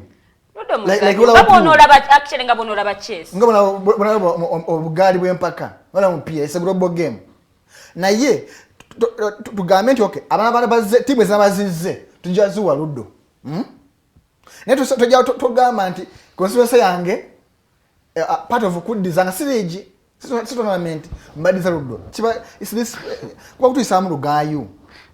Nga abalonzi nosanga omulonzi omubaka yina agamba nze twalina omubaka ewaffe yenga amanya abalonzi be kyebagala mukyere na nnyama buli nkomero ya mwezi constituency fund yina amagombola aga ngagamba nakuza omwezi bwezi tegombola bweriti mugala kulya mukyere na nnyama kugombolola weekend eno mujja kugombola muli ennyama yenga amasoko y'abalonzi wazikizamu abimayanja yagamba mbu opponent we yayitamu lwasonga yali amanyi okugula obugatto bw'abakyala kubanga abalonzi abasinga baali bakyala then n'okugula amata g'abaana mwankole yali yesimbyewo yali yawangwa n'akalulu nga atona nnika z'abakyala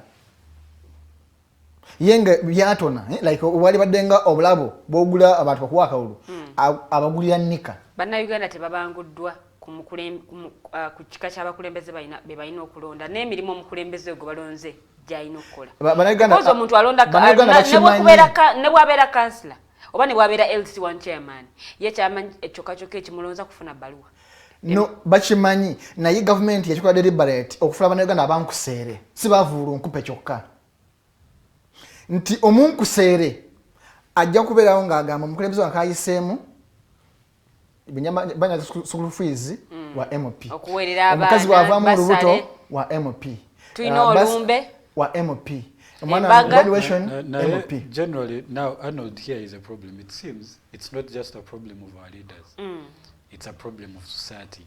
Are we as the people trying to make change that we need? Because you see, most of the things begin with us, and even the government, people will want to say government does not exist. Government is me, government is you. The people who are in government are our brothers and sisters and people. Watching ambas the deliberate. Nze. Nakule waffe tulimanyi ebintu ebi. Pamba na mwanyi. Ebi. Bebede. Waffe mudiso ina mutumba. Ebujajja. Yavanga yo pamba. Yana nga bwengende ebujajja saka ogena kuwumya wa jajja. Lwakunoza pamba. Waffe emwanyi.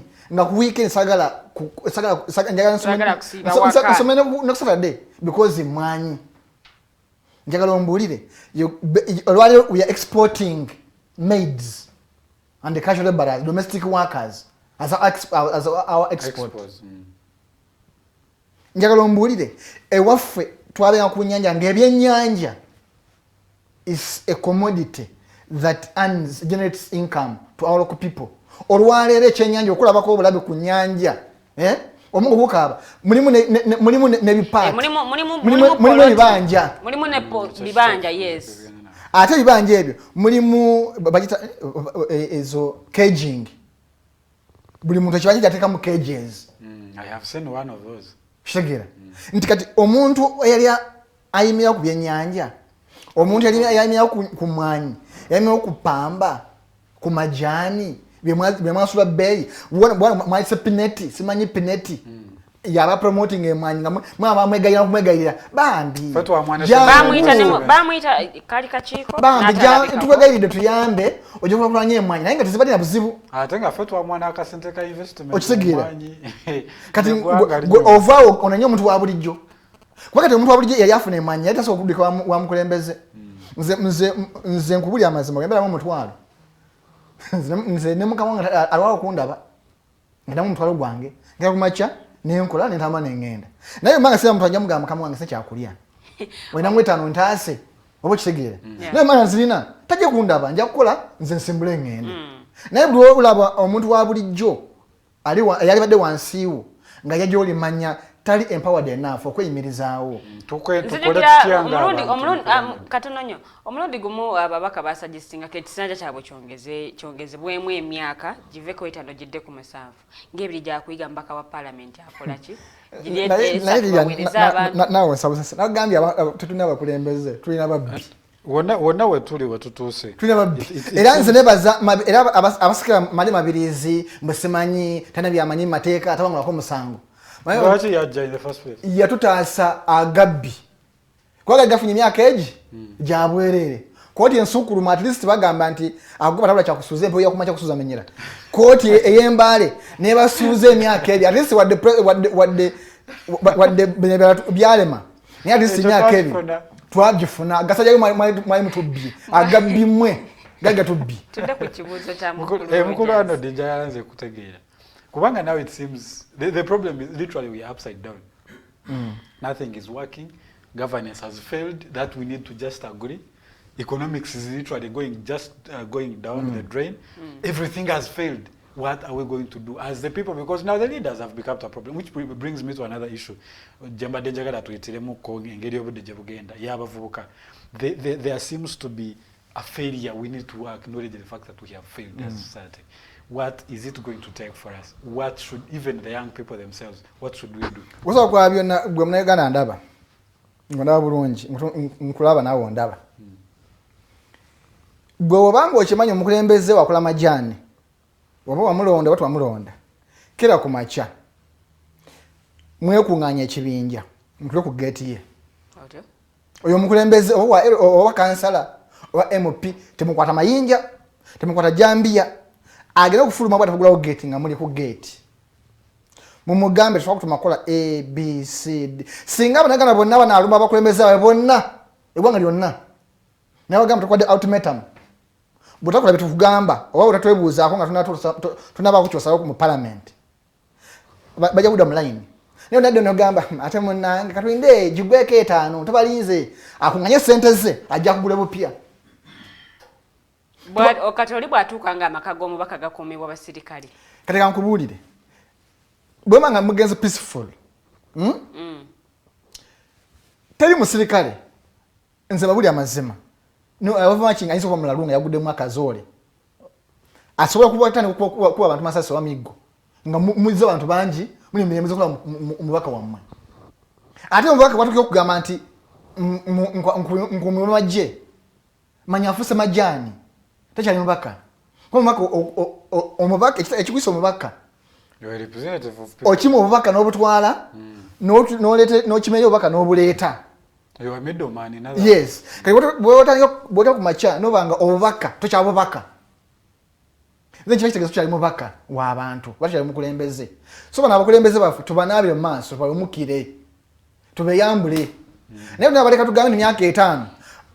Bali mu parliament babba sente bazikunganya bajja bagula ekitolo kya sabuni. Okay. Kati esente zokunganya nze ndo mbaka yangamba nina njagale ebisanje byange ebi. Ekisooka nkolera abantu. Ekyokubiri. Oba nyamba ne banzikiriza n'enkomawo ekyokubiri tebalinda bako. Yajjisa ekisooka n'abanga mata. Ndoza tulinayo omukubi w'essimu. Hello. Hello, the Mighty Drive program Jolly Mukulaba.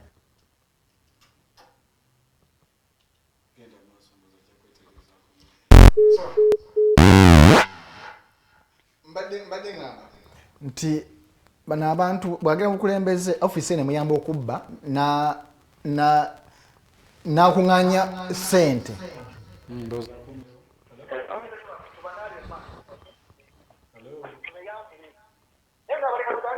Yes, good morning, Luwedde ne Roger ne mukulu Mukose Arnold Anthony.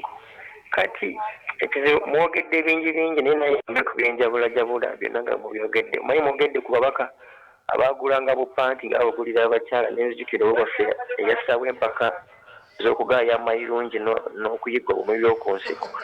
Awo nakoma okutegeera naye ng'ate engalo eziba nnyingi ne katooto oba katooto yali weeyombalala ye yali mu kusima ntaana.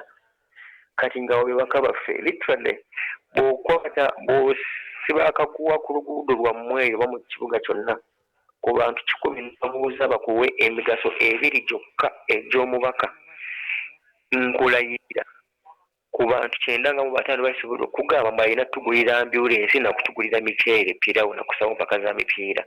Ate ekyo kigenderere azin gavumenti ekikola kagenderere ng'omukadde akoga tebagala muntu kumanya mugaso gw'abakulembeze baabwe kubanga bw'omanya omugaso gw'omukulembezeewo kikwanguyira okugenda n'omubuuza bw'aba ng'avudde ku mumwa. Olaba abantu babeera mu takisi nga bavuga endiima akalimi ne kagira bonna ne basirika gwe n'ovaayo n'oyogera ate basaabaze banno bennyini ne bagamba gw'oli wakajanja. So abantu naddala nnyo abaddugavu tulinamu eyo embeera y'okwesiruwaza ne tweyisanga batategeera. Kati mumalufuta akabenje nga kitakisi bajje bakivulumula emisinde kawunawo ng'alina eriiso ng'alimu emikono ng'agijo ng'agamba no omusajja alina engeri gy'aweseemu ekkoona ati kiga kyayogere kyakungiriza n'omugala omubuuza nga baweta ekkoona obadde otunula gwasasula ssente obulamu bubwo naye bakugunda mu binnya baweta ekkoona nga bwe baagala n'otabako kyoyogera. So tuse omwana w'omuddugavu omulimu munene nnyo ogw'okukola okubassaamu embeera enaasobolanga okukwata ku muntu n'akola ebitegerekeka. Mwena mwenyini mulinya zibooda naye omuyayi n'akulumula emisinde obukongovu obuleka mu takisi mu bampa za mmotoka ne tumunyega. Kati munange ababooda bavuma bw'omwogerako n'essente zizo obulamu bwo. So bitandika mpola mpola aye gwina kubeera muzehe gwaffe ng'owabooda bakuvuga obubi nakuba muhampu n'obuukako tomusasula. Zolu yantwala emisinde ne mugamba nyimirizaawo ne kumbe anyimiriza amaaso ga mupoliisi nga mupoliisi ono mukwate owedde anko n'ovole abukoona mu takisi ate yavaawo nange ne simusasula. So tulina otandika mpola mpola okukyesa Bannayuganda nga nva waggulu. Manyize ndi wa mukisa nti nsinkanako mukulu Kanyihamba wano akaluke kawedde nayogedde naye n'agamba nti y'omu ku bakola constitution yaabwe kati mu kugikola ne bassaamu obukwakkulizo ku electoral commission nabwe te bwerina okweyisa. Kati mu electoral commission yabawo nga commissioners nga bwemugambye balina kubeera 7 ne bagamba bonna 7 they must be anonymous. They must come up with an agreed upon decision when they are declared their results. N'agamba ne basaba akakozako akalala nti singa bano 7 baba tebakwataganye waakiri the majority nga the minimum of that majority should be 4 kugenda waggulu basobola okubeera 5 ku 2 oba 6 ku 7 bwekityo. Kati ye nga akkaatiriza ng'agamba mu constitution yaabwe nga bweri abaana akageri ke bakivuddemu ne beewala bali 3 be bayogedde ekyo kyokka kiraga mbu that entire declaration byonna bano 3 be bayogedde ng'oggyeko Arnold nammwe bantu mwe kyemubadde mugezako okubuulira eggwanga nti abantu bawa olukwesikwesi nga bano bonna abaana Kenyatta yabaleeta naye ng'ekyo kitadde ebbali kasitaaba nga bano abaana tebakkanya na bali 7 ekyo kyokka it's a very wonderful ground okuchallenginga the entire process. Otherwise nobali kuweereza mu kulika n'enkuba beetaatutte. Thank you so much for the call. Those soldiers Mukose Arnold his I think was majorly to also comment on the issues as they have been happening. Zembade njagala kubuuza. But actually Obadoti you are still answering what we as the people need to do. Na abavubuka I want you to also put emphasis on. Kusooka byonna eri mbadde abanegana badde mbagambye let's approach our leaders peacefully. Let's engage them. Niwe batubuze. Nino bakomu yali mukwano gwange yali mukulembeze munnange mu wujja naye banga mutakyalabika naye mumunonye nekubanze ntomula ku mikutu egimu ku radio bamukyaza ate mumanyi gye yasengukira kuba ngamba yava mu constituency naye mumunonye yo okulembera otya abantu nga tobeera nabo kisoboka simateeka takugana but what are you representing that you don't know what is even there abamu ab'omubyala considering nti alina okutuula mu parliament era kati yetaga owomukyalo is understandable nti bwogera ku weekend oba nkumira omwezi ki understandable ne ku weekend ayinza okuba tagenda okay fine niwe bwogera kumira mwezi bamanya nti okay omwezi mulamba gwe balonda bwe bamala omulonda n'abeera e Kampala n'addayo ng'ebula omwaka gumu okuddamu ali n'akola nnyo ate n'akola nnyo n'abeerabiza ennaku ey'emyaka eno kino bagambye nti bagenda ne babba ssente naye kimanya abantu bange bamukyena nnyama binagulira mukyene nnyama omwaka mulamba ate bwammeka naye kizibu kiri ku bantu bonna n'abantu I think n'abantu nabo boolyawo beetaaga okunenyezebwako because balina role gye baplay sinenya muntu wa bulijjo because isi first of all erina mandate okusomesa bannayuganda atunagana mu kawulo omugaso gw'omukulembeze ku level bweti omugaso gw'omukulembeze ku level bweti akola ki njagala ombulira kanakalwa akasembyeyo wasangawo omusomo ogwa isi ngekubye tenti ng'esomesa abantu bannayuganda kyabenyigira oba abeetaba mu misomo egyo bwe giba nga gisomesa bintu byankulaakulana nga oba olyawo nga tebagenze mu bino ebirala waliwo omukyala omweyaga waliwo we twali wano ku show emu omukyala n'agamba mukozi munnange mukyala Farida n'agamba nti abantu abamu bwe biba nga bintu biryawo byamagezi no bino byamagezi byakuzimba ggwanga tebajja leeta omusomo gwa ssenga ku kyalo okiwulidde oba teekayo ekivulu ky'omuyimbi newabeera gravity omutujju ojja kulaba abantu bwe omanye kireeta ekyo okusooka byonna kimadagamba nti is deliberate nti olwaleero omuntu ayogera ebyamakulu tebamagala ku media house media house bazibaani like bazisagako amateeka mangi nnyo kati wekanga nga bloga omwemuzi bamuwadde platform anti byayogera government tebinaako buzibu kitegeera nti platform n'abawemuzi basaabawemuzi najja ku Digitalk for example government ejjabagala emyaka gyamwe gyonna gyemunaga ku mpewo naye munaleeta omuntu asomesa eggwanga abcd bajja bateekako amateeka obukwakulizo senkyini okwakwata baggalewo kitegeeza this is deliberate nti ku nsonga eyo nyininyini tulina ebibiina by'ebyobufuzi bivaamu abantu oba olyawo abagenda okunoonya obululu ebibiina by'ebyobufuzi bino bakoze nabo ekimala bwe kituuka because I believe government webanga eremereddwa n'ebibiina by'obufuzi nayo awe bijjiramu okusobola okubangula abantu gye banoonyeza akalulu nti omukulembeze gwe mugenda okulonda bino bye yeetaaga okuba nga akola naye ate nabyo nabo tetulaba bwe bakikola kirungi nti Mumbejja toli munnayuganda obadde nga musize bweru kinsanyusa naye obanga obadde mu Uganda bannayofisi bameka baganye okuba enkuŋŋaana nawanika ne isi amateeka wegabagamba ennaku z'omwezi tuwe wano bwetuva tudde wano tugende wali Mukose, I don't want you to look at kana akaluke twakabali because okusinzira ku ngeri gyo kireesemu it's like otunulidde kana akaluke twakakuba nene mabega wonna bannabyabufuzi abava mu bibiina ebyenjawulo didwe baali bagenze like gye banoonyeza akalulu ne batutegeeza nti omubaka akola kino era omubaka agenda okulonda sinzira waliwo campaign ya My Land My Life batambula wameka nga tebabulookinze naye nga basomesa amateeka g'ettaka kitegeera gavumenti webalemedde okusomesa abantu etteeka y'ettaka feka tubasomese babe nga balimanyi batambula kameka wano etteeka ligamba tegeezaako poliisi nti tugenda kuba olukuŋŋaana erukulinanga okusaawa 4 ennaku z'omwezi bwe ziti poliisi ekuwe obukuumi kyotolina okukola tolina kuba mu katale tolina kuba mu luguudo mu makkati otateganya emirimu egy'abalala naye okibanga mu kibangizi ky'olimu oba ssomero oba mu training center naye nga waliwo ekibangizi musobola okuŋŋaana tebakulinaako buzibu wano poliisi era kooti ya ssemateeka yasazaamu etteeka eyo negamba poliisi erina kuba lukusa ye nga poliisi eyagala ekukkirize nti awo tukukkiriza kuyawo olukuŋŋaana so kyotegeeza bo be bakkiriza si poliisi yebawadde olukusa njagala ombuulire nokuki NRM yasaba poliisi yategezaako poliisi ng'ekuba enkuŋŋaana zaayo oba oliawo tetukola kunoonyereza kumala kutuukira ddala wali wennyini because mwami Mukose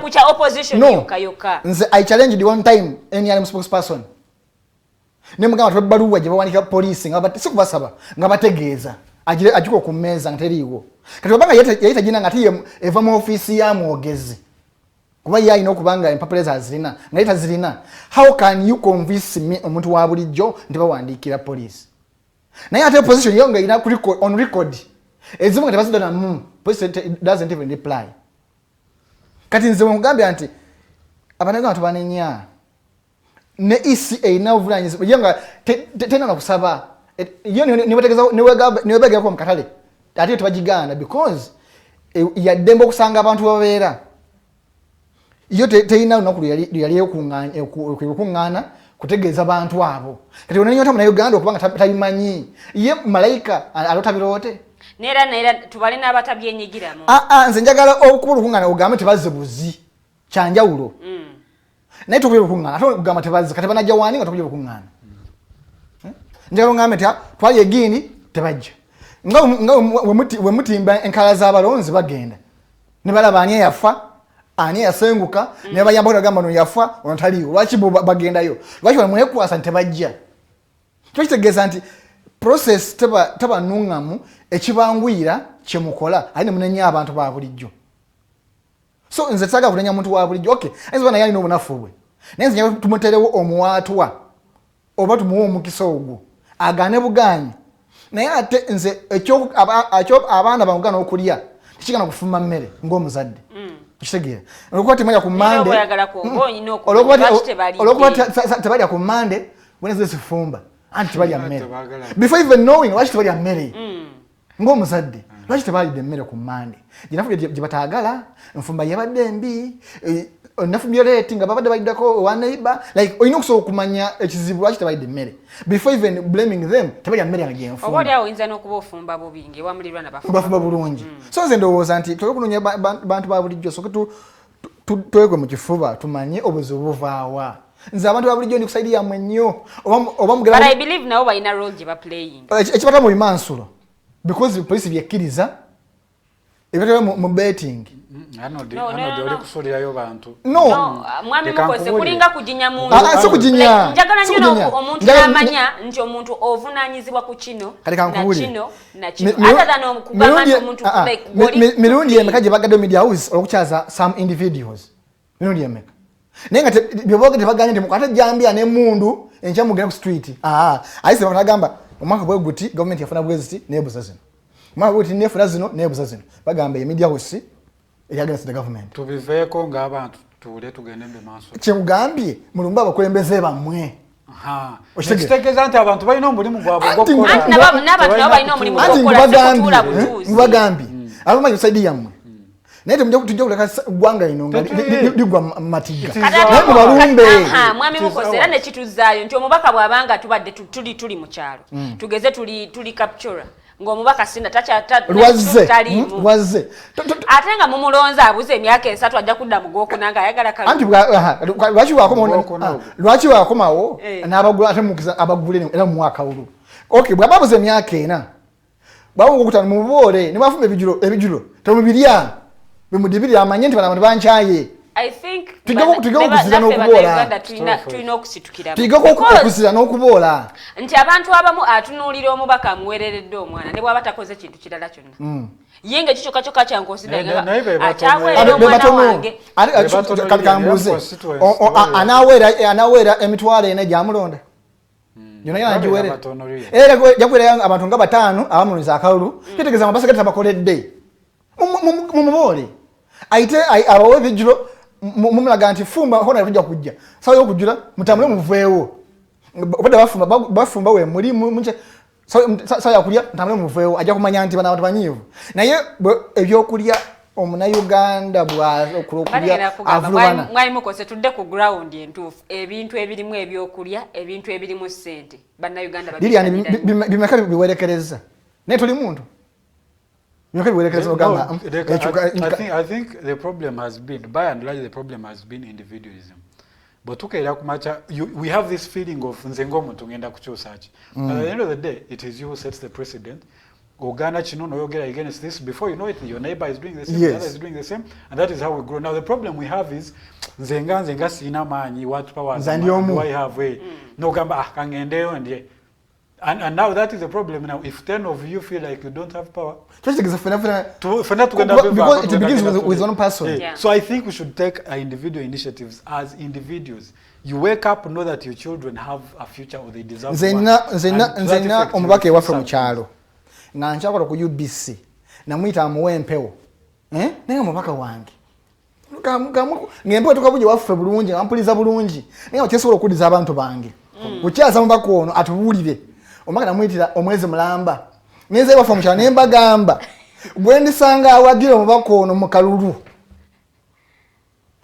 Twali kulumbe wafe mu Chalo nemugamba gona kuyita nga abantu we balina mugana kuyita ku mpewo obulira abantu byo bakoledde byose bakolera amataka gali mu parliament no gana no omwezi mulamba obagamba kikulumbe nemba gamba ali wagira ombako ono okuda mu parliament bamukubya akalulu kali mu koti chege nasanyuse nga mukubya akalulu.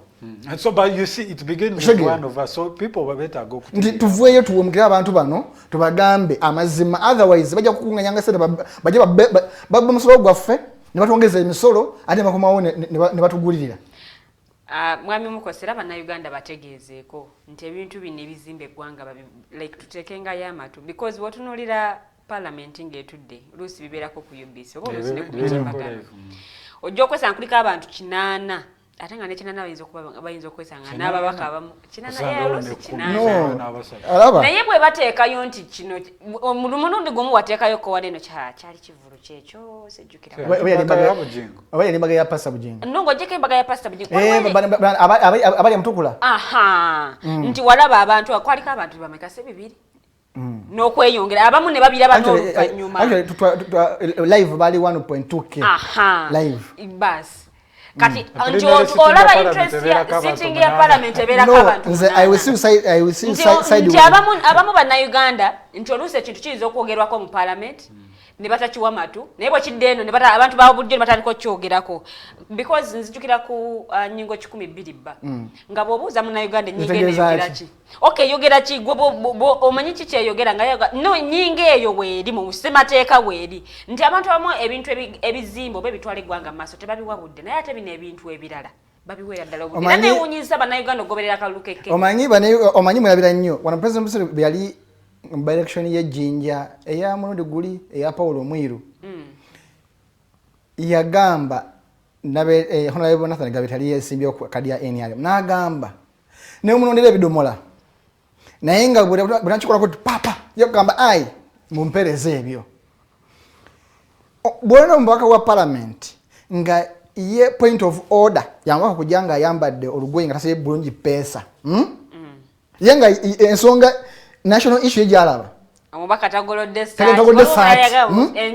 nga yensonga enkulu naye nga abantu bafa amataba abantu bafa enjala yenge ensonga enkulu mwaka butasaba bugitayi kali nze omuntu aina amagezi ongambe nti mbawo obudde kali ndeba namawulire bebana basengejeza batuwulire tudebatinga ku ebyo then okwesa data wange tankola omubaka otanga ogamo simanyi ono Mujinga ne Sebeka ainamu obuzibu nange tugetunye mu kachai tumala obuzibu afu buno like njagala nsonga zizimba gwanga so si affairs abantu gwenga bwanga mulina nga oyambadde bubi mwina akakiiko akabakwasize nyambala yammwe wanika kapapula kawe kiraka kayitomu katuke kirina ogenda then ensonga enkulu ogifokasi wenjogerera entula za parliament za imidizito because mukyatula temuchange lwaba minister kubula mbadde mpira wano lojanga atwa updates nti out of 80 plus babaka ministers basatu imagine nenga tubawa omusala gwa abamu ne kuba minister banira bakiise like babaka but imagine nenga onimba kwa parliament nenga abantu batakulaba abasinga bana mu lodge zo mu Kampala ne hotels zo mu Kampala zikola lunch time oli ali mamugenza mu lunch hour ngali mu bwenzi nenga kwa parliament break sila chawa lunch break byonna nenga ali mu bwenzi nenga mpaka gwalonda ajja kutesereze nenga yapangisa ku masala gwanfuna aina ne standing order nti ntwala 5 gagenda mu hotel bweti oba gasaswa banja bweti golozo asaswa loni kumba asaswa loji mwabeera bwemezi so abayi baffe abalungi mbasibula ngamba abavubuka mmwe namwe temukoze kimala abavubuka mmwe babawe emirimo otunulira Arnold kuba yevuga yazimba notebuza aine emyaka emeka yakoledde emyaka emeka gwakuwa uvanyisa olwaleero enchaga kugula nawo kuvuga motoka nomani javuga oyakusula mu nyumba loja javuga jasulamu yakwambala nga lilian utambulenga lilian nga tomaze lilian akoze bangaki ayisewa akoze eki namwe musudenye gwanga lyaffe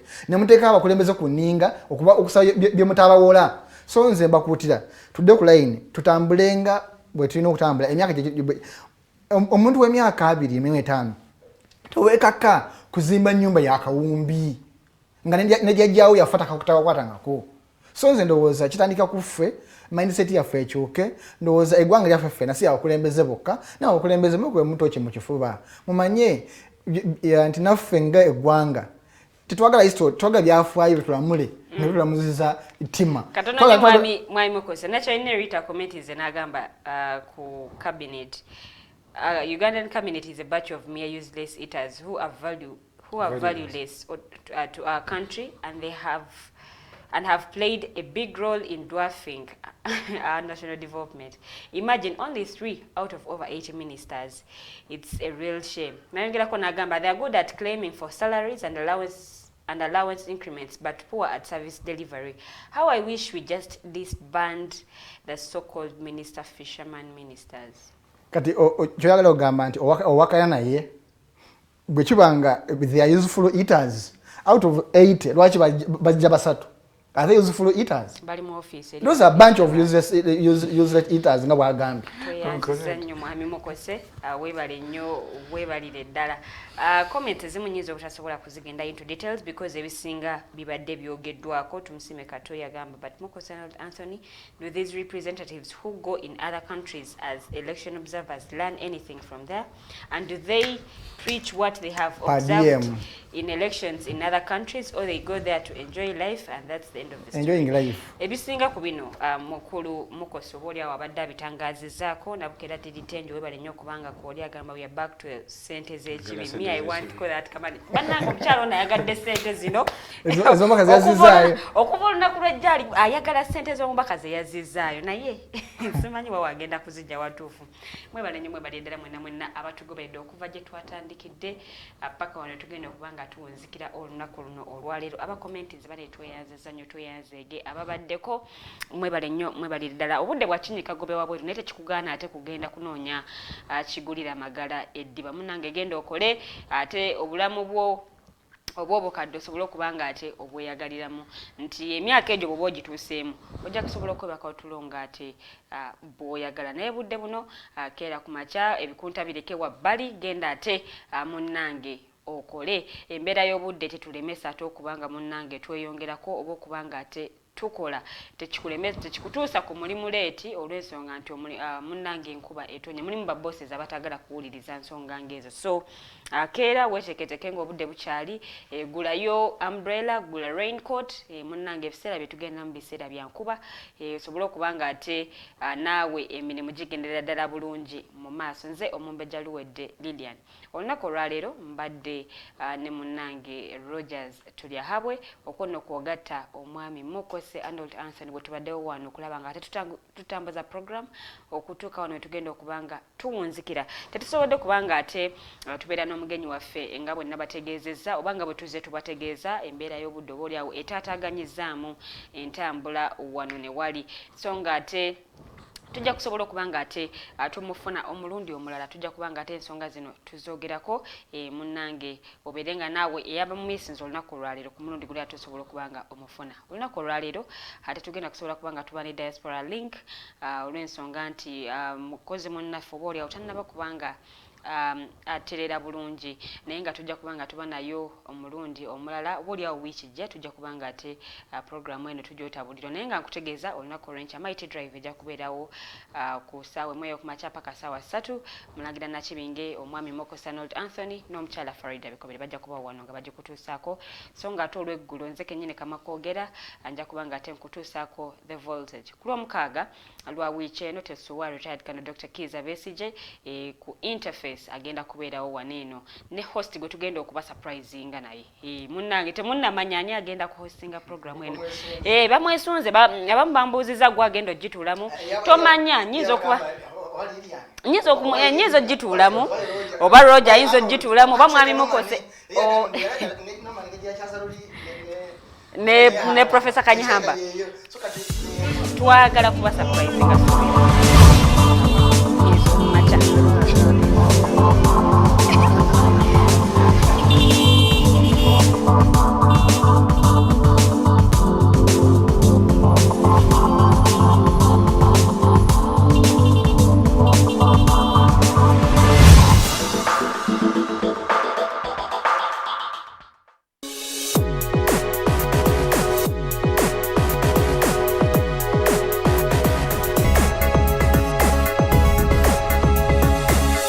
The Alternative Digitalk.